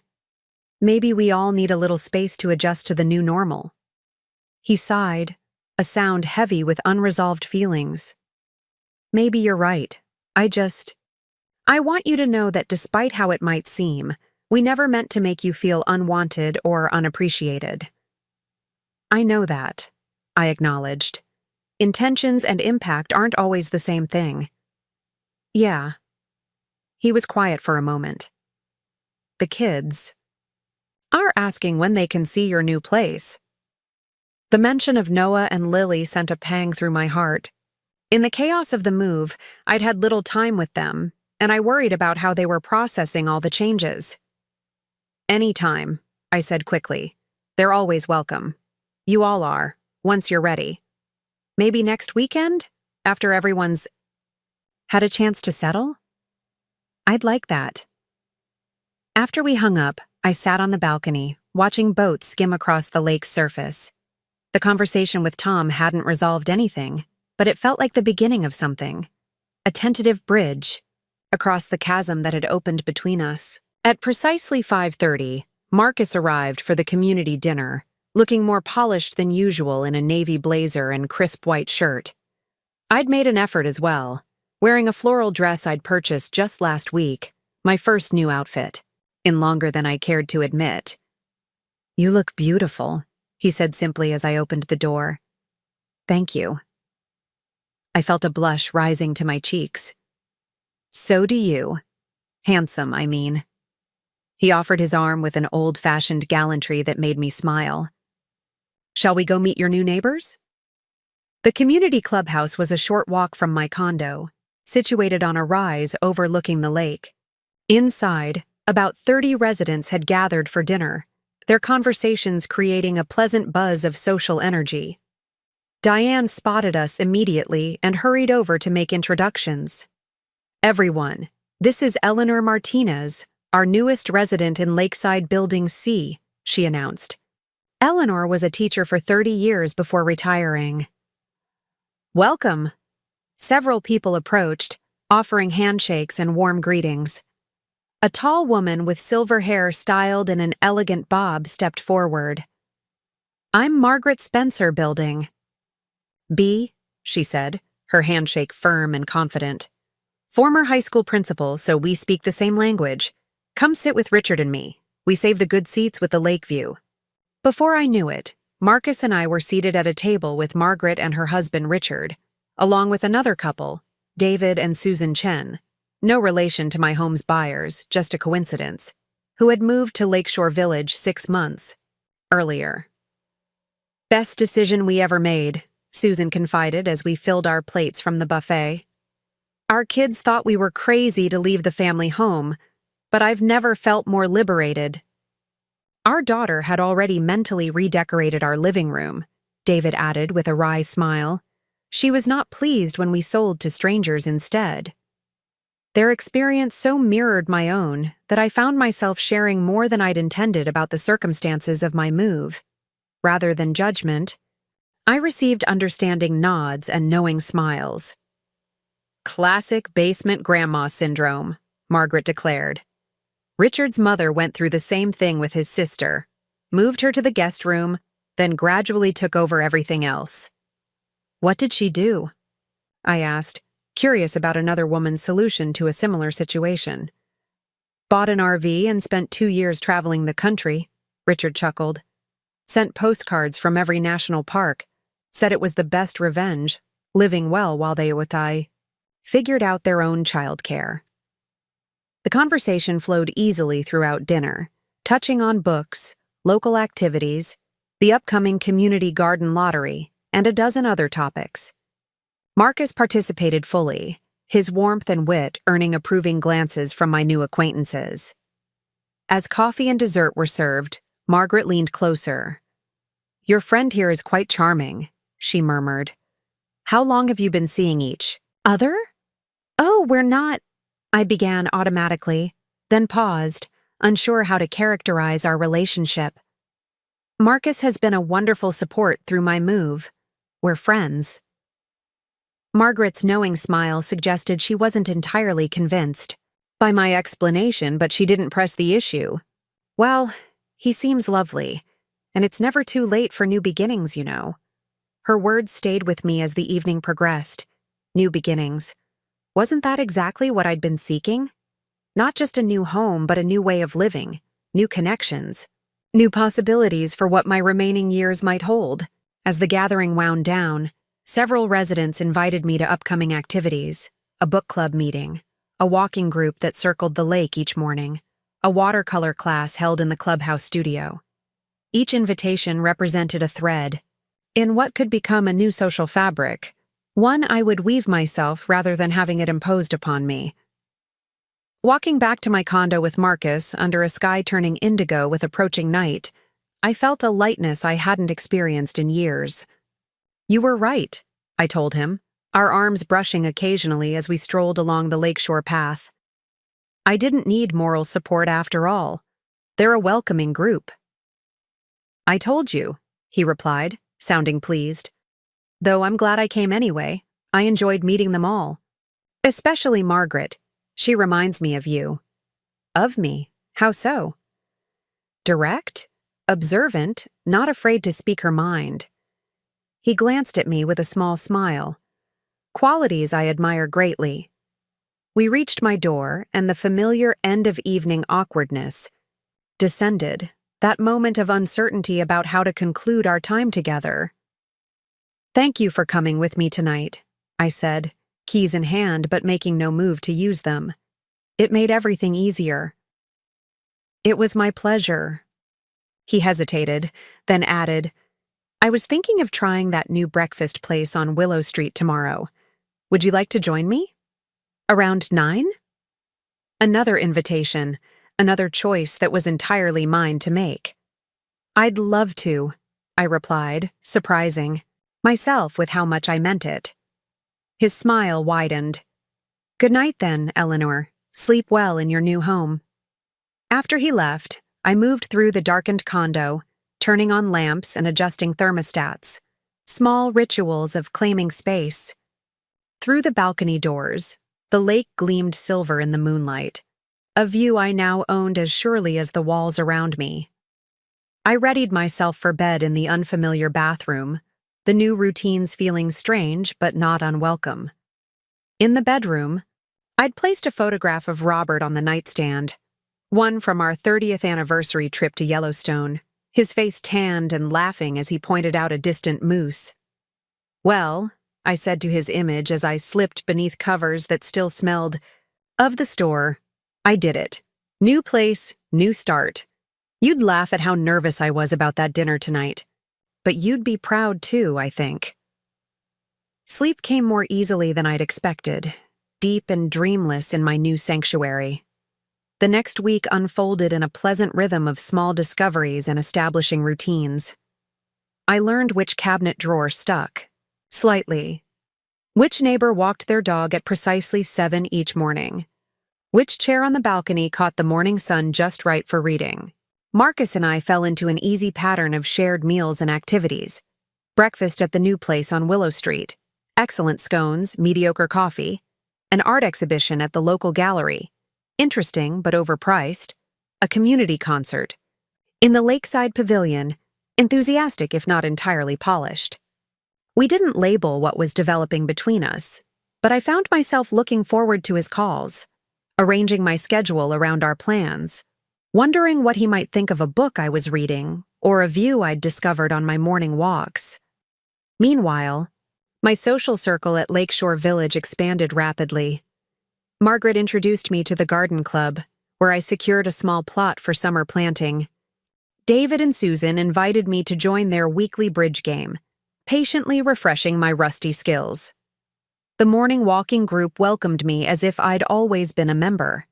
Each interaction reinforced what I was gradually accepting, that identity could be fluid, that I could be more than the roles that had defined me for decades, that Eleanor existed separately from Mom and Grandma and Robert's widow. The Friday before Tom's planned visit with the children, I received a call from Janet, the real estate agent. "Just wanted to let you know everything went perfectly at closing," she reported cheerfully. "The Chens are delighted with the house, and the full amount has been transferred to your account as instructed." "Thank you for everything," I replied. A weight I hadn't realized I was still carrying suddenly lifted. It was done. The house was truly no longer mine. "How are you settling into Lakeshore Village?" she asked. "I've had several clients very happy there." "It feels right," I told her, surprising myself with the certainty in my voice. More right than I expected, actually. After we hung up, I walked through my condo, my home, with fresh eyes. In just a week, I'd already made it mine in ways large and small. Robert's landscape paintings harmonized with new watercolors I'd purchased at the gallery. My grandmother's quilt draped across the modern sofa. Books filled shelves in an order that made sense only to me. It wasn't the house on Maple Street, with its 4 decades of memories. It was something else entirely. A space that reflected not who I had been, but who I was becoming. The thought was still with me the next morning as I prepared for Tom's visit. I'd baked oatmeal cookies, remembering that Noah and Lily preferred them to chocolate chip, and arranged a vase of fresh flowers on the dining table, small gestures of welcome, of continuity amid change. At precisely 11, the doorbell rang. I took a deep breath before answering, uncertain what to expect. The children rushed in first, exclaiming over the view and the fancy elevator and the huge swimming pool they'd spotted on the way in.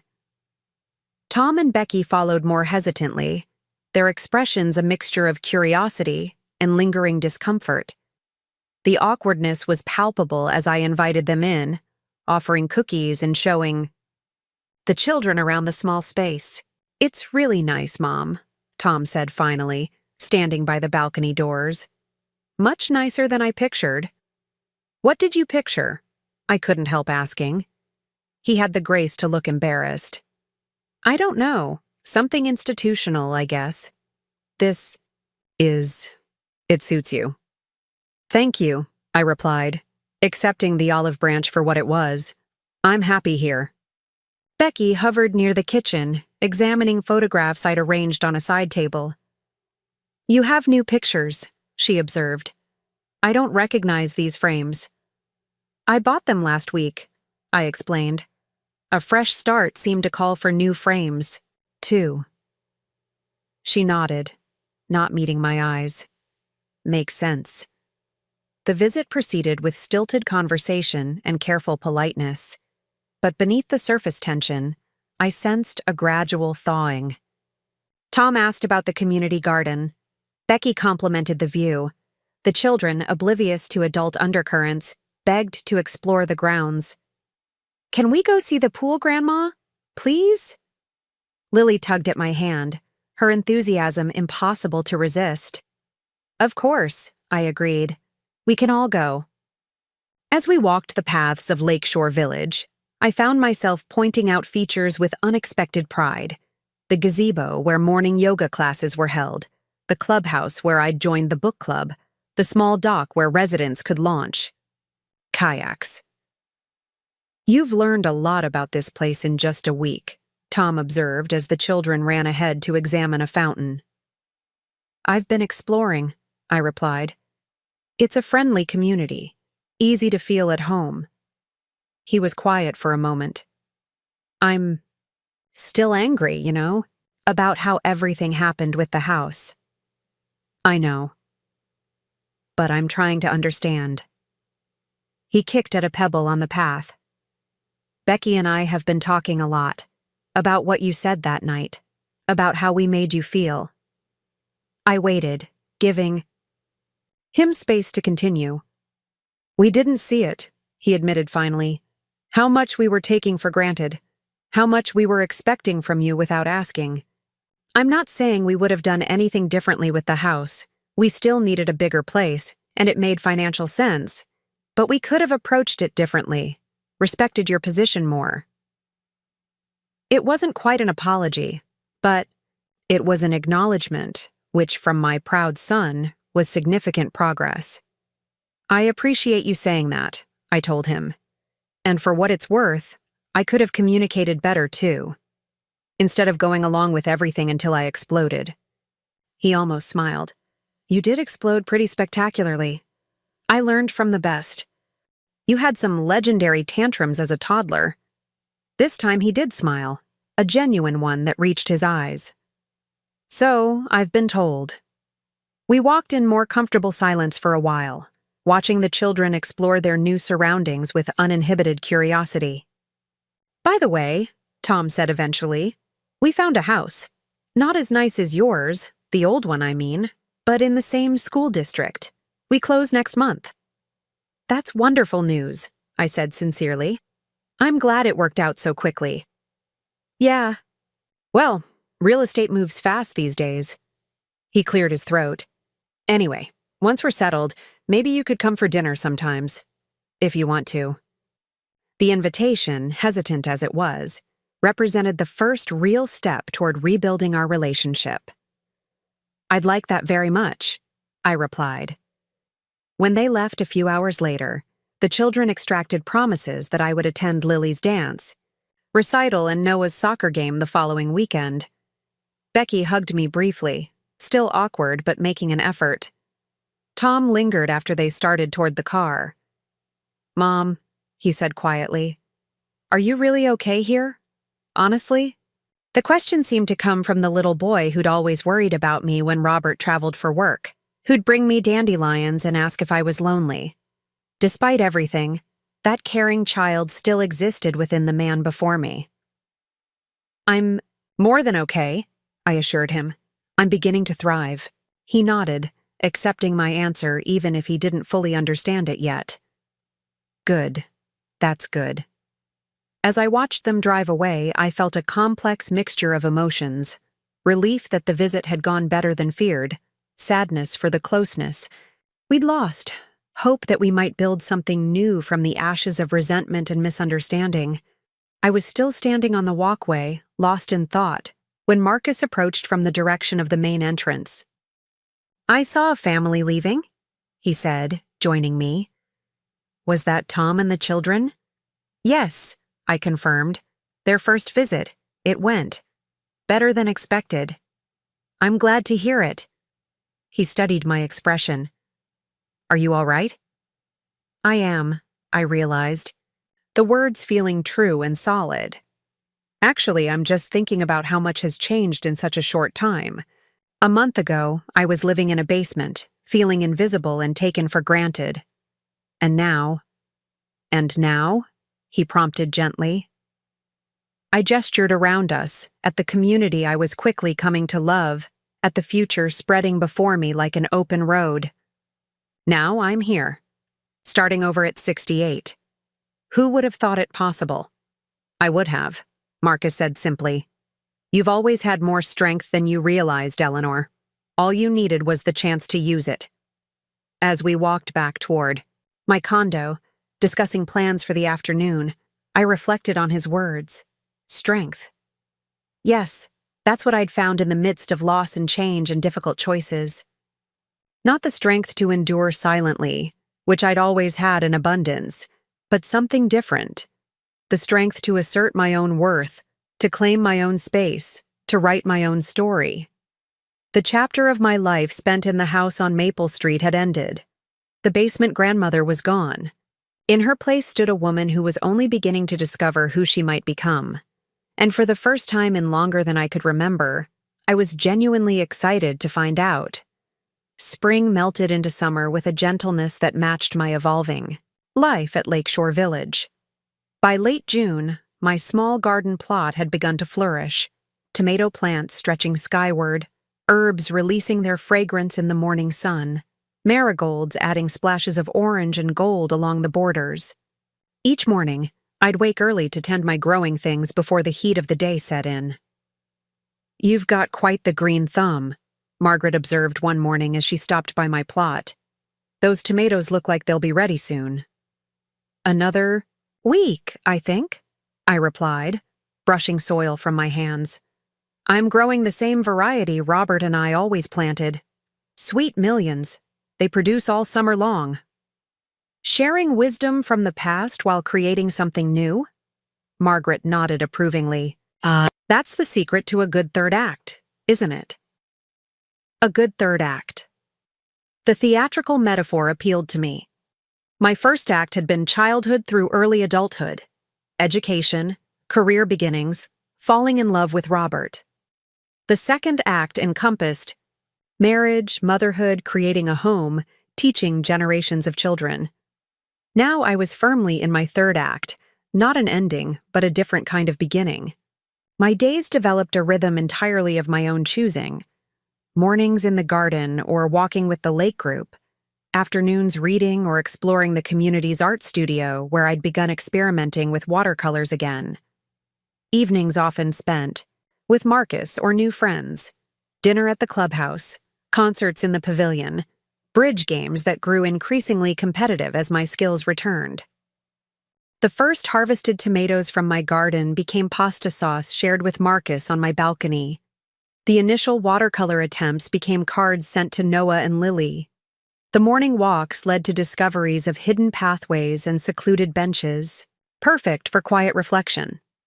Small pleasures, perhaps, but they were mine.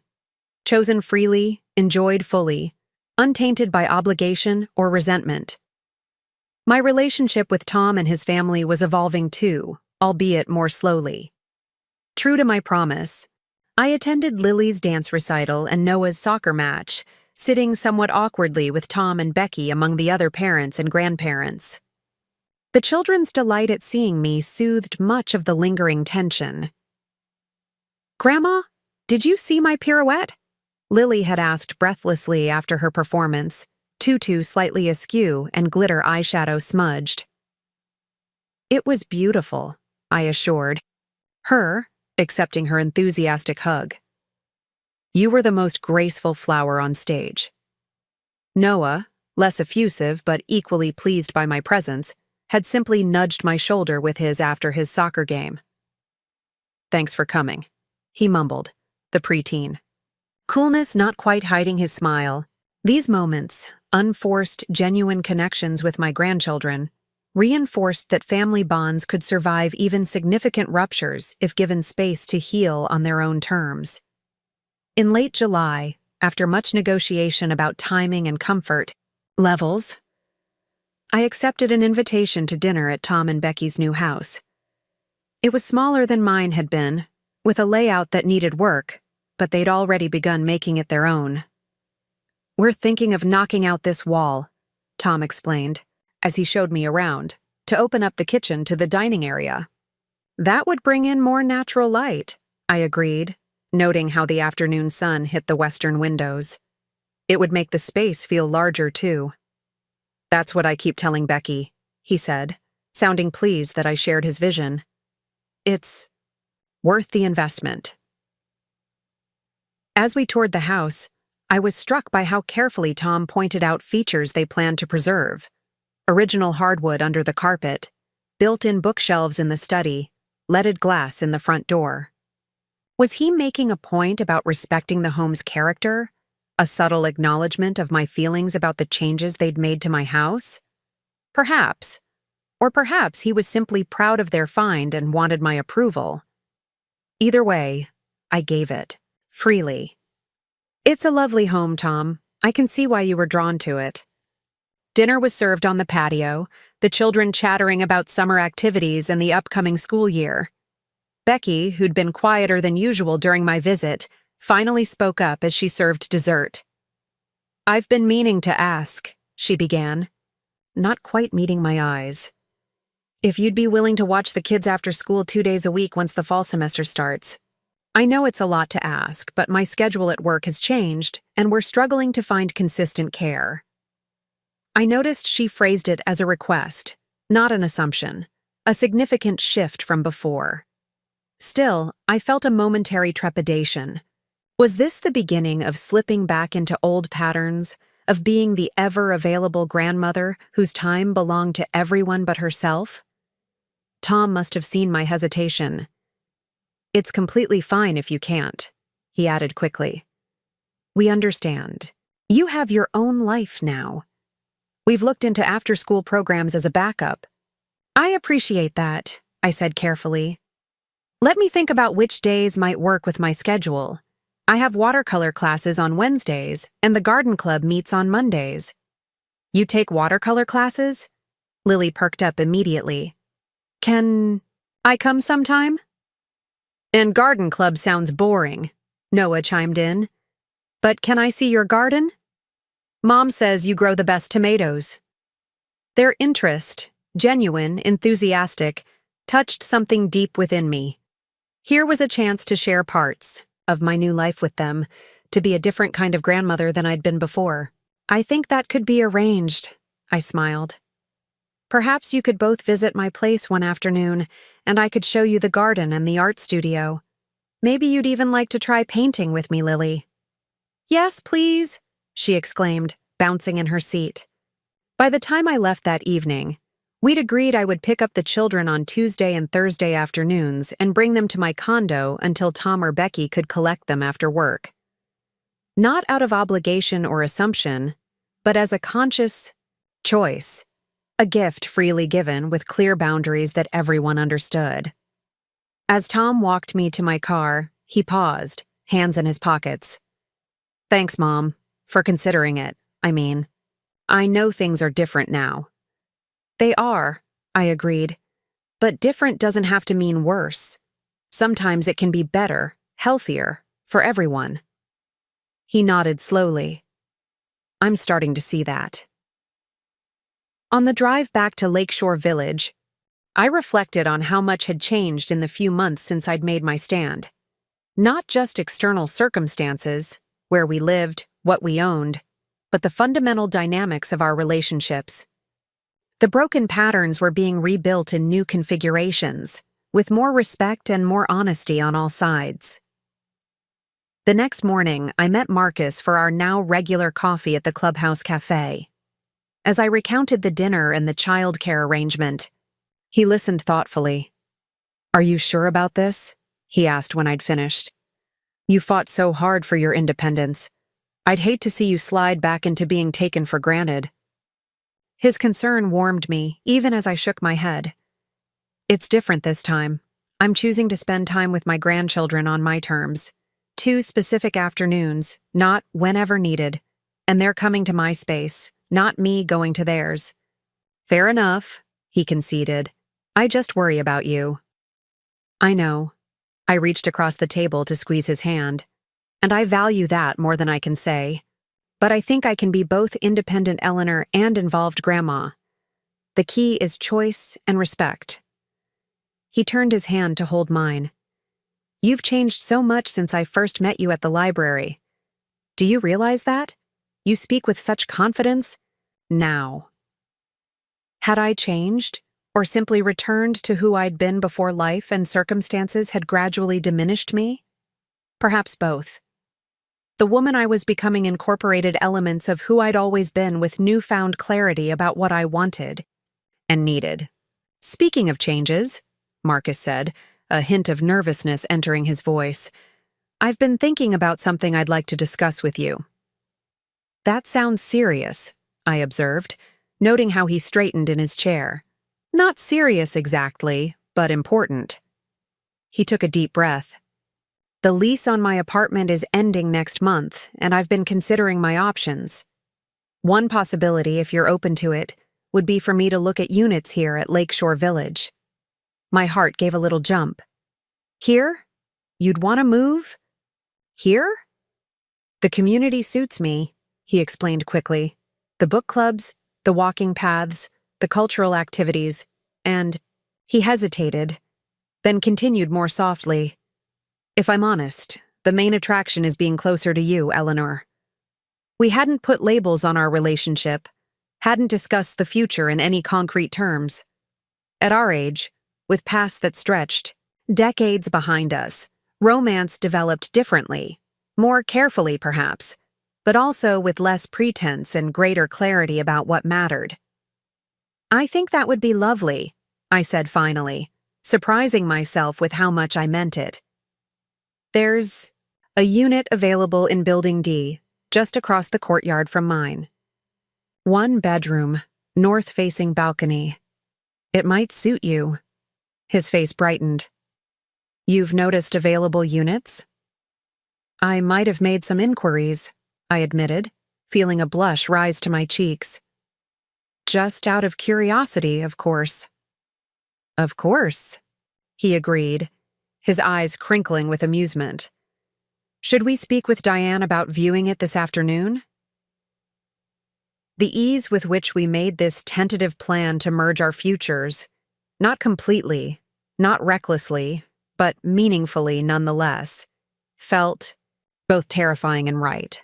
At 68, I wasn't naive about romance or blind to the complications that could arise, but I also wasn't willing to deny myself the joy of connection out of fear or outdated conventions about what was proper for a woman my age. August. Brought the full bounty of my garden, tomatoes, peppers, basil, and zinnias that attracted butterflies by the dozen. I made fresh salsa to share at community events, pressed flowers between book pages to make bookmarks for the children, experimented with botanical prints in my watercolor class.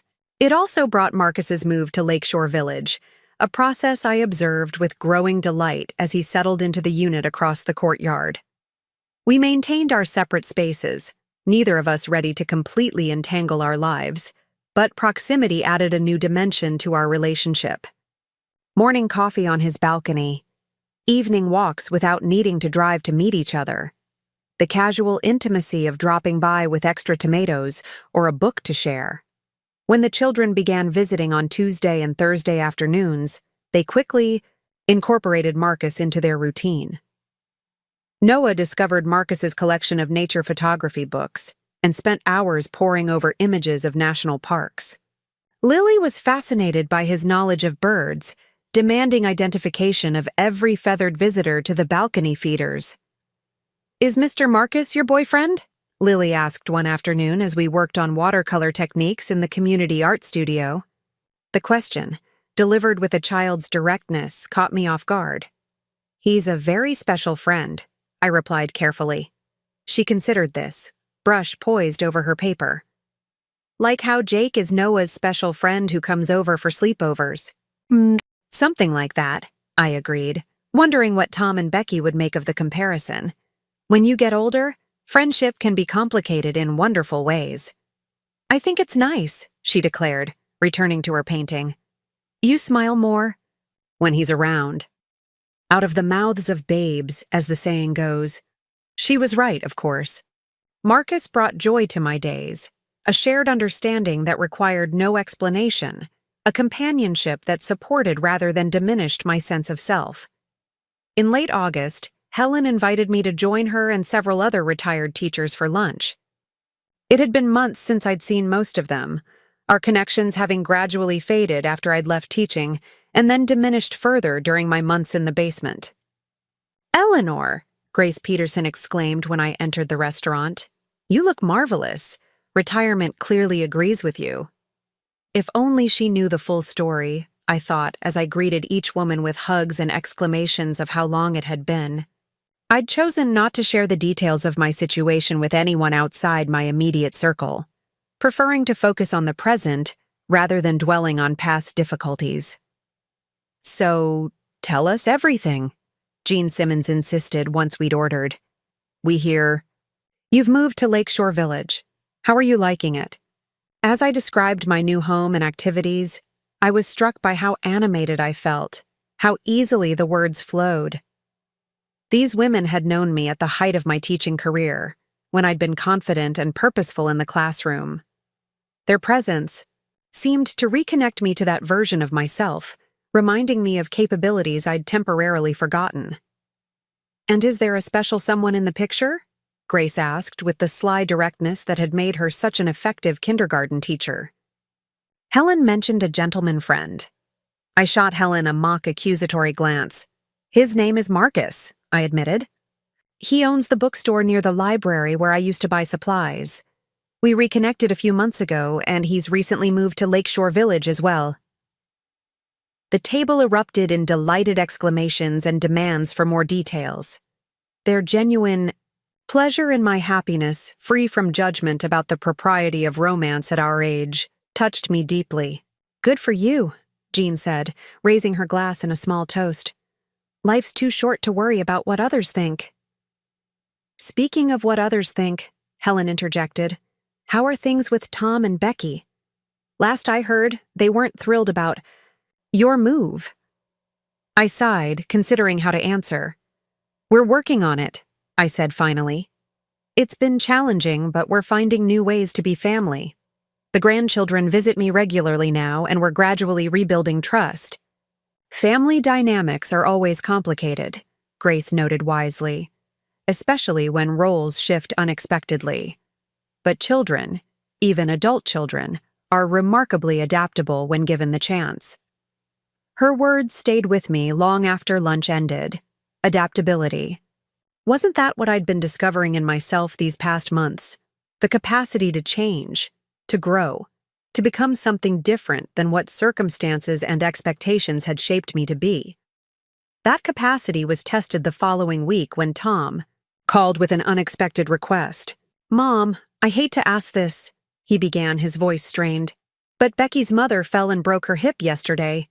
Becky's flying out to Arizona tomorrow to help her father manage things for a week or two." "I'm so sorry to hear that," I said, genuinely concerned. "Is Patricia going to be all right?" "The doctors say the prognosis is good, but she'll need extensive rehab. The thing is, with Becky gone, I'm struggling to figure out how to handle the kids' schedules. I have that big client presentation next week that I can't reschedule, and there's no after-school program on Wednesday because of Teacher in Service Day, and you need more help with Noah and Lily," I finished for him. "Yes," he admitted. "I know it's a lot to ask, especially given everything that's happened. But is there any way you could take them for a few extra days? Maybe even have them stay overnight once or twice?" 6 months ago, such a request would have been delivered. As an expectation, not a question. 6 months ago, I would have agreed without hesitation, rearranging my life to accommodate everyone else's needs. 6 months ago, I'd been living in their basement. Now, I took a moment to consider what I was willing and able to do. What boundaries needed to be maintained, what compromises I could make without losing myself in the process. "I can help," I said finally. "But let's be specific about the schedule. I have commitments I need to keep as well." The relief in Tom's voice was palpable. "Thank you, Mom. Anything you can do would be a huge help." We worked out an arrangement. The children would stay with me for 3 nights the following week, and I would handle their after-school activities on the days when Tom had critical work commitments. In return, he promised to have detailed schedules, necessary supplies, and completed homework ready when I picked them up. When I shared the plan with Marcus over dinner that evening, he studied me thoughtfully. "You're sure about this? 3 overnight stays is quite different from afternoon visits." "I am," I assured him. "This is a genuine family emergency, not a return to taking me for granted." Tom was clear about what he needed and respectful of my time. That's progress worth acknowledging. "And the children will be in your space. On your terms," he observed. "Not you going back to that house." "Exactly." I smiled at his understanding. "Besides, I think it might be good for all of us. A chance to create new patterns, new memories." The week of the children's extended stay turned out to be both more challenging and more rewarding than I'd anticipated. Noah and Lily arrived at my condo with backpacks, duffel bags, and the wide-eyed excitement of children embarking on an adventure. "Grandma, where do we sleep?" Lily asked immediately, bouncing on her toes as she surveyed my compact living space. "I've set up the guest room for both of you," I explained, leading them down the short hallway. "Noah, there's an air mattress for you, and Lily, you'll take the daybed." The room, which normally served as my reading nook and occasional guest space, had been transformed with fresh linens, night lights, and small touches to make them feel welcome. Noah's favorite soccer team pennant pinned to the wall, a stuffed unicorn placed on Lily's pillow. "You remembered Mr. Sparkles?" Lily gasped, grabbing the unicorn that had traveled between households during previous overnight stays at the old house. "Of course," I smiled. "He's been waiting for you." The first evening established our routine for the week. Homework at the dining table with my assistance when needed, dinner prepared together with age-appropriate tasks assigned to each child, board games or reading before bedtime. Not so different from how I'd managed when they visited the old house, but somehow the context changed everything. Here, in my chosen space, surrounded by evidence of my independent life, watercolor supplies stacked neatly on the sideboard, garden plans spread across my desk, books selected for my interests rather than others' expectations, I found a new kind of joy in grandmothering. Not the self-effacing service I'd fallen into before, but a genuine sharing of who I was with these young people I loved. "Can we help in your garden tomorrow?" Noah asked on the second evening as we prepared dinner. "Dad says you grow the best. Tomatoes ever." "I'd like that," I replied, touched that Tom had spoken positively about my garden. "Maybe we could make fresh salsa with what we harvest." "Yes." Lily clapped her hands. "And can Mr. Marcus come over? He told me he's never tried real salsa before." The children's easy acceptance of Marcus in my life had been one of the unexpected blessings of our new arrangement. They treated him as a natural extension of their visits, including him in games and conversations without the awkwardness that sometimes characterized adult reactions to late-life relationships. "I'm sure he'd love to join us," I assured her. "We'll invite him for dinner tomorrow." That night, after tucking the children into bed and answering Lily's inevitable one more story request, I sat on my balcony in the soft evening air. The lights of Lakeshore Village twinkled around the lake, and from across the courtyard, I could see Marcus's reading lamp glowing warmly in his living room.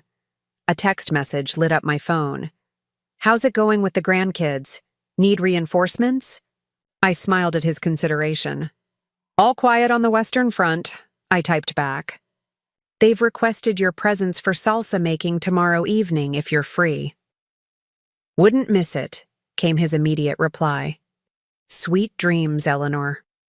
Sweet dreams indeed, sitting there in the gentle darkness, listening to the muted sounds of my grandchildren settling into sleep in the next room, feeling the quiet presence of Marcus nearby. I was struck by an unexpected realization. I was happy. Not the muted contentment I'd settled for in my later years with Robert, Not the forced cheerfulness I'd maintained for everyone else's benefit during my basement days, but genuinely, deeply happy. It wasn't that life was perfect. The wound between Tom and me was still healing, still tender in places. The future held uncertainties, as all futures do. My knees still ached when rain threatened, and sometimes I worried about what aging might bring. But I had created this life, this specific configuration of home and relationships and activities, through my own choices. I had reclaimed agency over my time, my space, my identity. I had transformed from the invisible basement grandmother into Eleanor Martinez, a woman with preferences and boundaries and joy of her own making. The third day of the children's stay coincided with the community's end-of-summer festival. Fairy lights were strung around the gazebo, tables laden with potluck contributions lined the clubhouse patio, and a small band of residents set up instruments for dancing under the stars. "Can we go? Please?" Lily begged when she saw the preparations from my balcony. I brought my twirly dress. "We'd planned to," I assured her. "I signed up to bring my garden salsa, remember? And Marcus is meeting us there." The evening unfolded like a scene from a life I'd never imagined for myself. Introducing my grandchildren to my new friends, watching Lily dance with David Chen, while Noah discussed soccer strategies with Richard, sharing the salsa we'd made together to appreciative compliments from neighbors who now knew me by name. "Your grandchildren are delightful," Margaret commented as we watched Lily attempt to teach Marcus a complicated twirling maneuver. "They have your spirit." "My spirit?" I echoed, surprised by the observation. "That spark," she clarified. "The curiosity, the enthusiasm. I see it in you when you're working in the garden or showing your latest watercolor. They have that same quality." I'd never considered that I might have passed along aspects of myself to the children beyond superficial resemblances. The idea that something essential, something Margaret recognized as my spirit, lived on in Noah and Lily touched me profoundly. As the evening wound down, the children growing sleepy despite their protests, Marcus helped me gather our belongings for the short walk back to my condo. "This was perfect," he said quietly, gesturing to include the whole scene, the community winding down its celebration, the children leaning against me tiredly, the warm summer night. "Seeing you like this, Eleanor. It's like watching someone who's finally found her rightful place." His words resonated with what I'd been feeling. A rightful place, not defined by others' needs or expectations, but discovered through my own journey of loss and restoration. "I think you might be right," I agreed, linking my arm through his as we walked home. That night, after the children were asleep and Marcus had returned to his own condo with a gentle goodnight kiss at my door, I found myself drawn to the small desk where I kept personal correspondence. Opening the drawer, I removed a journal. I'd started shortly after moving to Lakeshore Village, a simple leather-bound book where I'd begun recording thoughts and observations about my new life. I turned to a fresh page and wrote, "Today I realized something important. The basement was never the problem. It was a symbol, yes, but the real issue was that I'd allowed myself to become invisible long before I was physically relegated to a lower level. I'd accepted the gradual erosion of my personhood, one small concession at a time, until there was almost nothing left that was truly mine. The miracle isn't that I found the courage to leave, though that took strength I didn't know I possessed. The real miracle is what's happened since. This transformation from a woman defined by her roles to a woman defined by her choices. I am Eleanor First. Grandmother, mother, friend, companion. These are cherished aspects of my identity, but they no longer consume it entirely. I have reclaimed the center of my own life. What would I tell that woman in the basement if I could? Reach back through time? I would say, it's not too late. It's never too late to remember who you are, to rediscover what brings you joy, to insist on being seen. The journey doesn't end with walking away. It begins there. I closed the journal, sensing that I'd captured something essential about these months of change. Not just a story about a house sale or a family conflict, but a deeper narrative about reclamation and rebirth. When Tom arrived to collect the children the following afternoon, I noticed he seemed more relaxed than he had been in weeks, despite the stress of managing work and family alone. "How's Becky's mother doing?" I asked as the children gathered. "Their belongings." "Stable," he replied. "The surgery went well, but recovery will be slow. Becky may need to stay another week." "If you need help with the children, just let me know," I offered. "We've had a wonderful time together." He studied me for a moment, his expression thoughtful. "You seem different, Mom. Happy. It suits you." "I am happy," I confirmed simply. "This life suits me." He nodded slowly. "I'm starting to see that. And I'm glad for you, even if I didn't handle the transition very well." It was the closest he'd come to a direct acknowledgement of how poorly he'd reacted to my decision. Not quite an apology, but another step toward healing. "We're all learning," I told him, me included. As they prepared to leave, Lily threw her arms around my waist. "Can we come back next week, Grandma? Even if Mom is home? I want to show her my watercolor painting when it's finished drying." "That depends on your parents," I said, looking to Tom for his response. "I think we can arrange it," he agreed readily. "Maybe Saturday afternoon. Becky could join us by video call to see the painting if she's still in Arizona." The casual ease with which he suggested this, a normal family visit, not an emergency, arrangement or obligation, felt like a significant shift in our relationship. We were finding our way to a new normal, one where connections remained, but boundaries were respected. After they left, the condo felt temporarily empty, as spaces do when vibrant presences depart. But unlike the hollow feeling I'd experienced in the big house after Robert died, this emptiness held promise rather than desolation. It was the quiet of returned solitude, not abandonment, a space that would fill again with my own activities and choices. Marcus called that evening to check how the handoff had gone. "Any drama or just the usual kid chaos?" he asked. "No drama," I assured him. Actually, Tom seemed almost accepting, maybe even supportive of my new life here. He even noticed I seem happy. "That's because you radiate it," Marcus replied warmly. "Anyone paying attention would notice." "Do I?" The idea that my inner state might be so visible both pleased and surprised me. "Absolutely.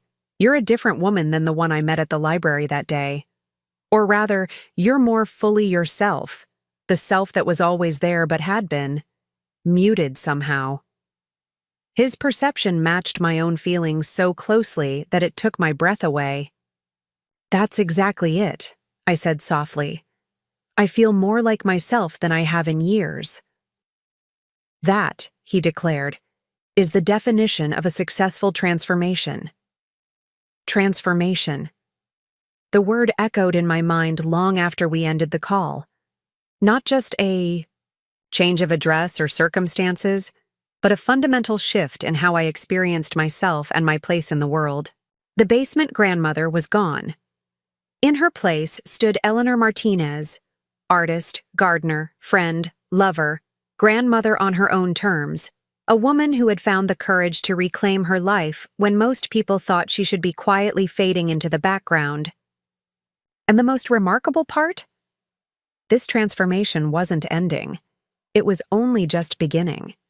The autumn leaves had begun their transformation when the most unexpected invitation arrived. Tom and Becky were hosting Thanksgiving at their new home, and they wanted me to come, not to cook or serve or handle the grandchildren, but simply to be a guest at the table. "Are you sure about this?" I asked Tom over the phone, curiosity and caution mingling in my voice. I know how stressful hosting can be, especially for the first time. "We're sure," he replied, and I could hear the determination beneath his casual tone. "Becky's been practicing the turkey for weeks. We want to start some new traditions and, well, We want you to be part of them. I thought of all the Thanksgivings past, decades of rising before dawn to prepare stuffing and peel potatoes, of orchestrating the precise timing of side dishes and desserts, of cleaning up while others dozed in front of football games. The prospect of simply arriving as a guest felt almost decadent. "That sounds lovely," I said. "Should I bring anything?" "Just yourself," he assured me, then hesitated before adding, "And Marcus too, if you'd like. The kids keep asking when Mr. Birdbook is coming back." The invitation to include Marcus, offered without prompting, felt like a significant gesture. Tom was not merely tolerating my new life, but acknowledging it, making space for it within the reconfigured map of our family relationships. "We'd be delighted," I told him, warmth spreading through me despite the autumn chill outside my window. When I shared the news with Marcus that evening during our walking group's afternoon circuit of the lake, his eyebrows rose in surprise. "Thanksgiving with your family? Are you sure they're ready for that? Are we ready for that?" I laughed at his consternation. "It's just a meal, Marcus. Besides, according to Tom, you've been specifically requested by the junior members of the household." His expression softened. "Those kids are something special. Noah showed me his science project sketches last time we saw them. That boy has a real eye for detail."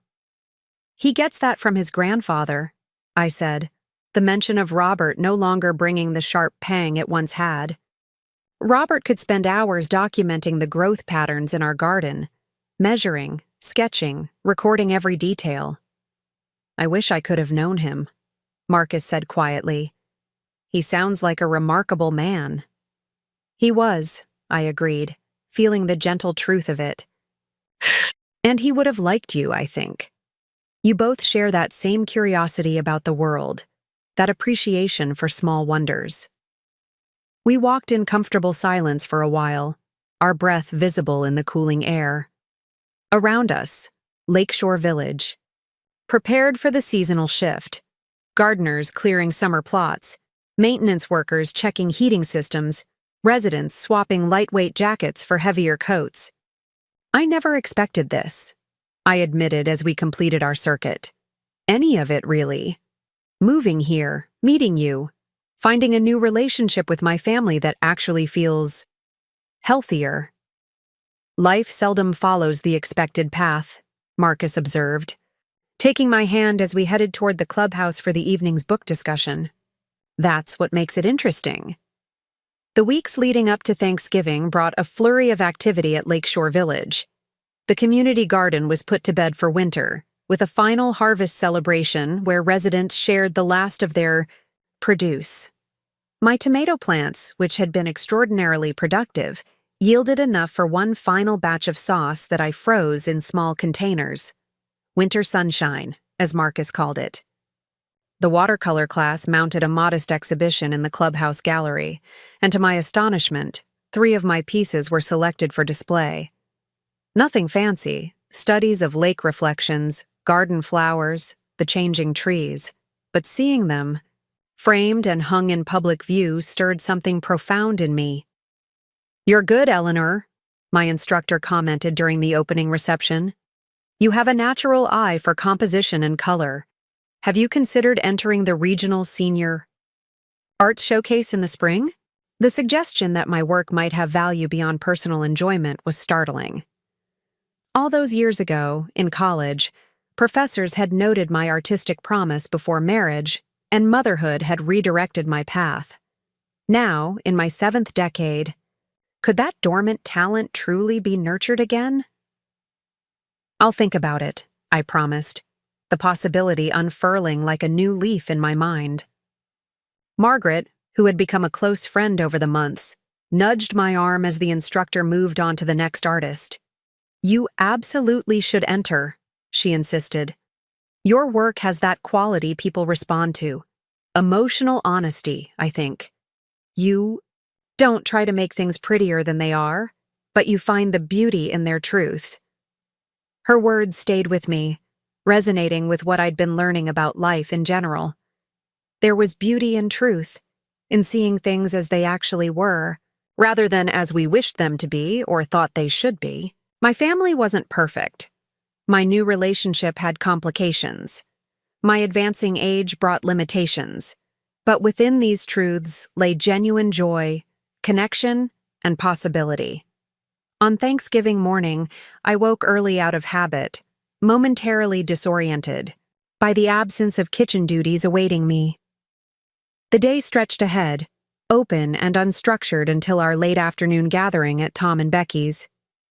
"What does one do on Thanksgiving when one isn't cooking?" I asked Marcus during our morning phone call.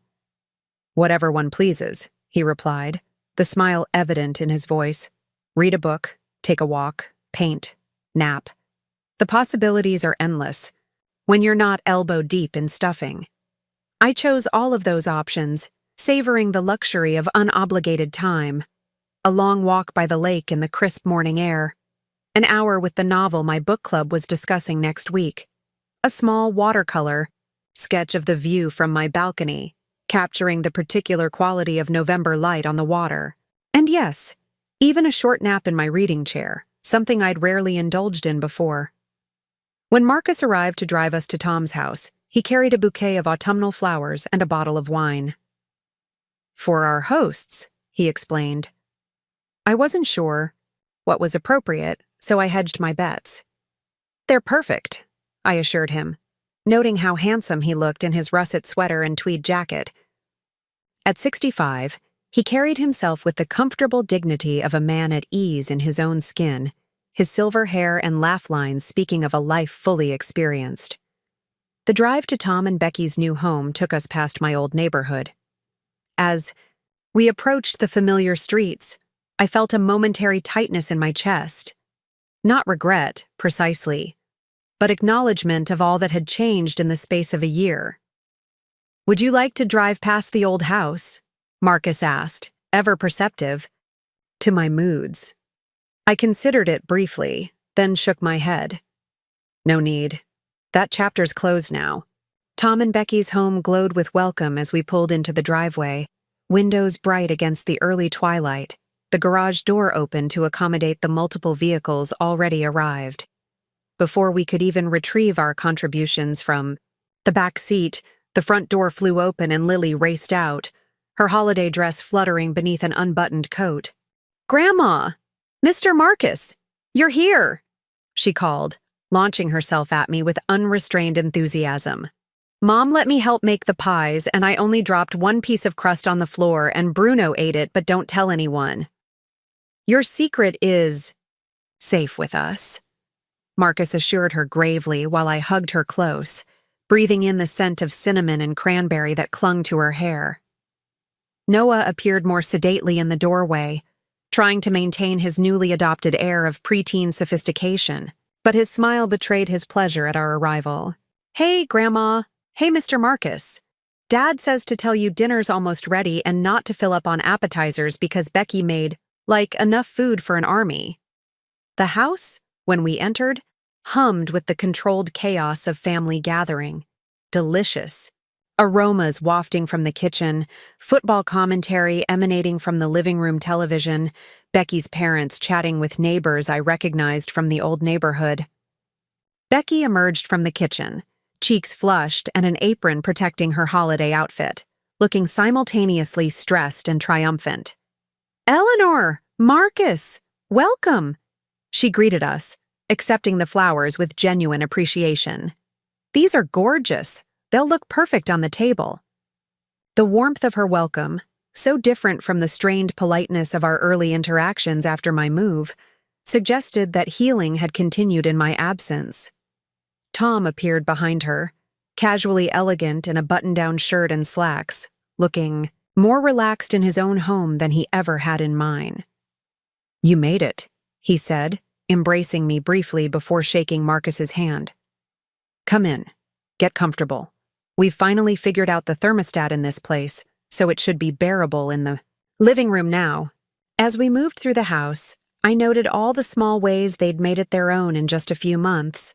Family photographs arranged on the stairway wall, new curtains framing the dining room windows, toys neatly corralled in baskets beside, the sofa. It felt lived in, personal, authentically theirs in a way the old house never quite had. "Your home looks wonderful," I told Tom sincerely. "You've done so much with it already." "Thanks," he replied, glancing around with evident pride. "It's smaller than what we had before, but honestly, it fits us better. And we don't have to worry about maintaining all that extra space we weren't really using." The observation, delivered without apparent irony, nearly made me laugh. How long had I tried to maintain all that extra space they'd claimed in my home, space that had overflowed with their possessions while I was tucked away in the basement? But the moment for such recriminations had passed. We were finding a new equilibrium, all of us. Dinner itself was a revelation. Not because of the food, though Becky had indeed produced a respectable feast, but because of my place within the Gia. Celebration. For the first time in decades, I sat at a Thanksgiving table without having orchestrated every detail of the meal. For the first time, I was served rather than serving, included in conversation rather than catching snippets while ferrying dishes back and forth from the kitchen. Seated between Marcus and Noah, with Lily directly across from me, I found myself fully present in a way I'd rarely experienced during family gatherings. I tasted each dish as it came, noticing flavors and textures. I listened to stories and contributed my own. I laughed at jokes without one ear tuned to the timer in the kitchen. "Grandma, are you going to enter your paintings in the big art show?" Lily asked as dessert was served, her question momentarily silencing other conversations around the table. "What art show is this?" Tom asked, looking between us curiously. "There's a regional senior arts showcase in the spring," I explained, somewhat embarrassed by the sudden attention. My watercolor instructor suggested I might consider entering, but I haven't decided yet. "You absolutely should," Becky chimed in with unexpected enthusiasm. "I still have that card you painted for my birthday last month on my dresser. It's beautiful." "I didn't realize you were painting again," Tom said, his expression thoughtful. "You haven't done that since." "Well, since before I was born, I think." "I've been taking classes at Lakeshore Village," I explained. "Just for fun, really. Something to fill the time." "It's more than that," Marcus interjected gently. "Eleanor has genuine talent. You should see how the light comes through her work. There's a translucence that captures exactly how the lake looks in different seasons." The pride in his voice made me blush like a schoolgirl, but it was Tom's next words that truly caught me off guard. "You know, I still have that watercolor landscape you painted for Dad on their 10th anniversary," he said. "The one of the cabin where you honeymooned. It's in my office now. I always loved that painting, the way you captured the mist coming off the lake in the morning." I stared at him, momentarily speechless. I'd assumed that painting, like so many other personal items, had been discarded or packed away during the basement transition. The knowledge that Tom had valued it enough to keep it, to display it in his workplace, touched something deep within me. "I'd love to see your new work, Mom," he continued into my silence. "Maybe next time we visit Lakeshore Village?" "I'd like that," I managed, emotion making my voice slightly unsteady. As the evening continued, I found myself observing the gathering with a strange sense of detachment, as if I could simultaneously participate in the moment and witness it from outside. Here we all were, my son and his wife, now genuine hosts, in their own home. My grandchildren growing and changing by the day. Becky's parents, aging but still vital. Marcus, whose presence in my life would have been unimaginable a year ago. And me, transformed from basement grandmother to autonomous woman with a life of her own. We had come through fire, all of us, and emerged on the other side, not unscathed, perhaps, but intact. Different, but whole. Later, as Marcus drove us back to Lakeshore Village through the quiet evening streets, I shared this observation with him. "Do you think true resolution ever comes in real life, I wondered aloud. Or, is it always just continuing adaptation? He considered the question seriously, as he did most things. I think resolution isn't an endpoint so much as a reconciliation, he said finally. Not everything gets tied up neatly with a bow, but we find ways to incorporate difficult experiences into our ongoing story. That makes sense, I nodded, watching shadows play across his profile as we passed beneath streetlights. I don't think Tom and I will ever completely resolve what happened with the house and the basement. But we're finding a way forward that honors who we both are now. That's all anyone can really ask for, he said, reaching across to take my hand. The ability to move forward with truth and dignity. Truth and dignity. The words resonated deeply. Wasn't that what I'd been seeking all along? Not revenge for being relegated to the basement, not punishment for those who had taken me for granted, but simply the space to live with truth and dignity. The holidays continued to unfold with new patterns and rhythms. Christmas at Lakeshore. Village brought community celebrations that I participated in with growing confidence, helping to decorate the clubhouse, joining the makeshift choir for caroling, attending the New Year's Eve dance where Marcus and I welcomed midnight with a kiss that felt both new and familiar. Tom and Becky invited me for Christmas dinner, which I attended happily, bringing Marcus, and contributing a dessert, rather than orchestrating the entire meal. We exchanged thoughtful gifts, books chosen with genuine consideration of the recipient's interests, handmade items that represented time and care rather than obligation, experiences to be shared rather than objects to be possessed. As winter deepened, I began preparing in earnest for the Senior Arts Showcase, selecting and refining pieces under my instructor's guidance. To my surprise, Tom asked if he could attend the exhibition opening in March. Of course, I told him, touched by his interest. Though I should warn you, it's not exactly the Metropolitan Museum of Art. Doesn't matter, he replied. I want to support your work, Mom. I should have done that a long time ago. When the showcase finally arrived, I found myself surrounded by a small but meaningful entourage. Marcus, elegant and proud by my side. Tom and Becky, who had arranged childcare to attend the adults-only event. Helen and several other retired teachers who made the drive specifically to see my work. Margaret and other friends from Lakeshore Village who arrived en masse to show their support. Standing in the gallery space, surrounded by these people who valued not just what I did for them, but who I was in myself, I experienced a moment of perfect clarity. This feeling of being seen and appreciated for my authentic self, was what I had been missing during those basement days.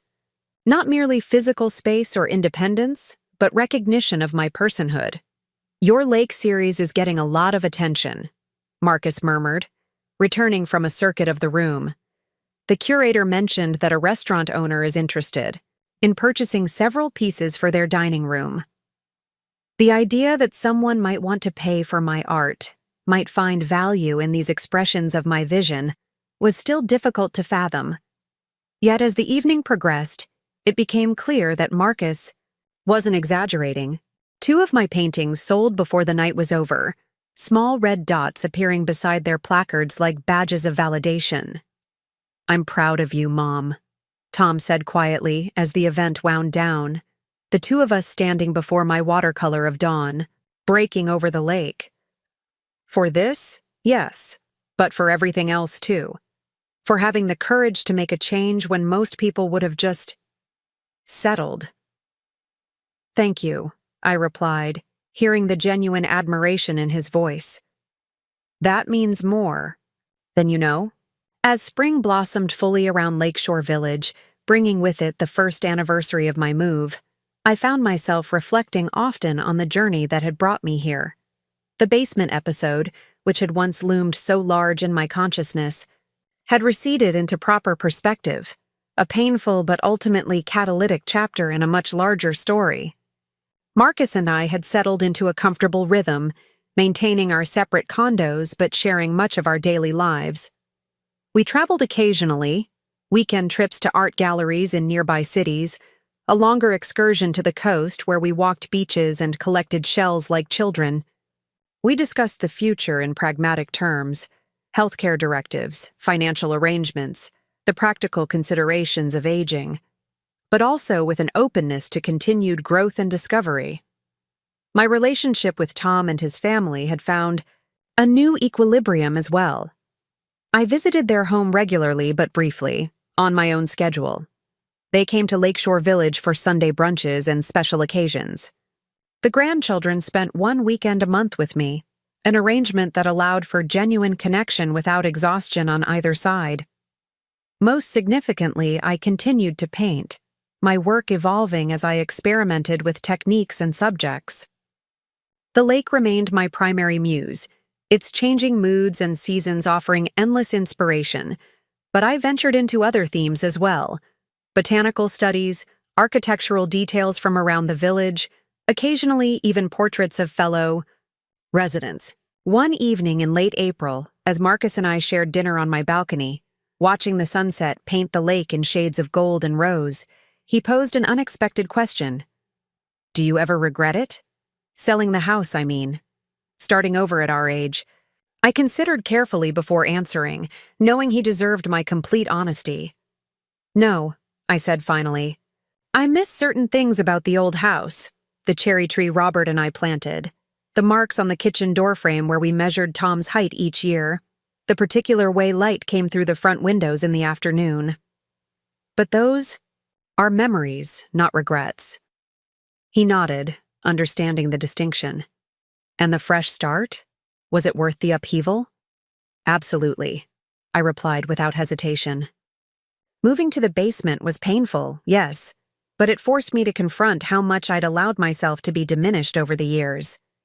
Without that wake-up call, I might never have found my way back to myself, or to you, for that matter. He smiled. At that, reaching across the table to take my hand. "Then I suppose I owe Tom and Becky my gratitude.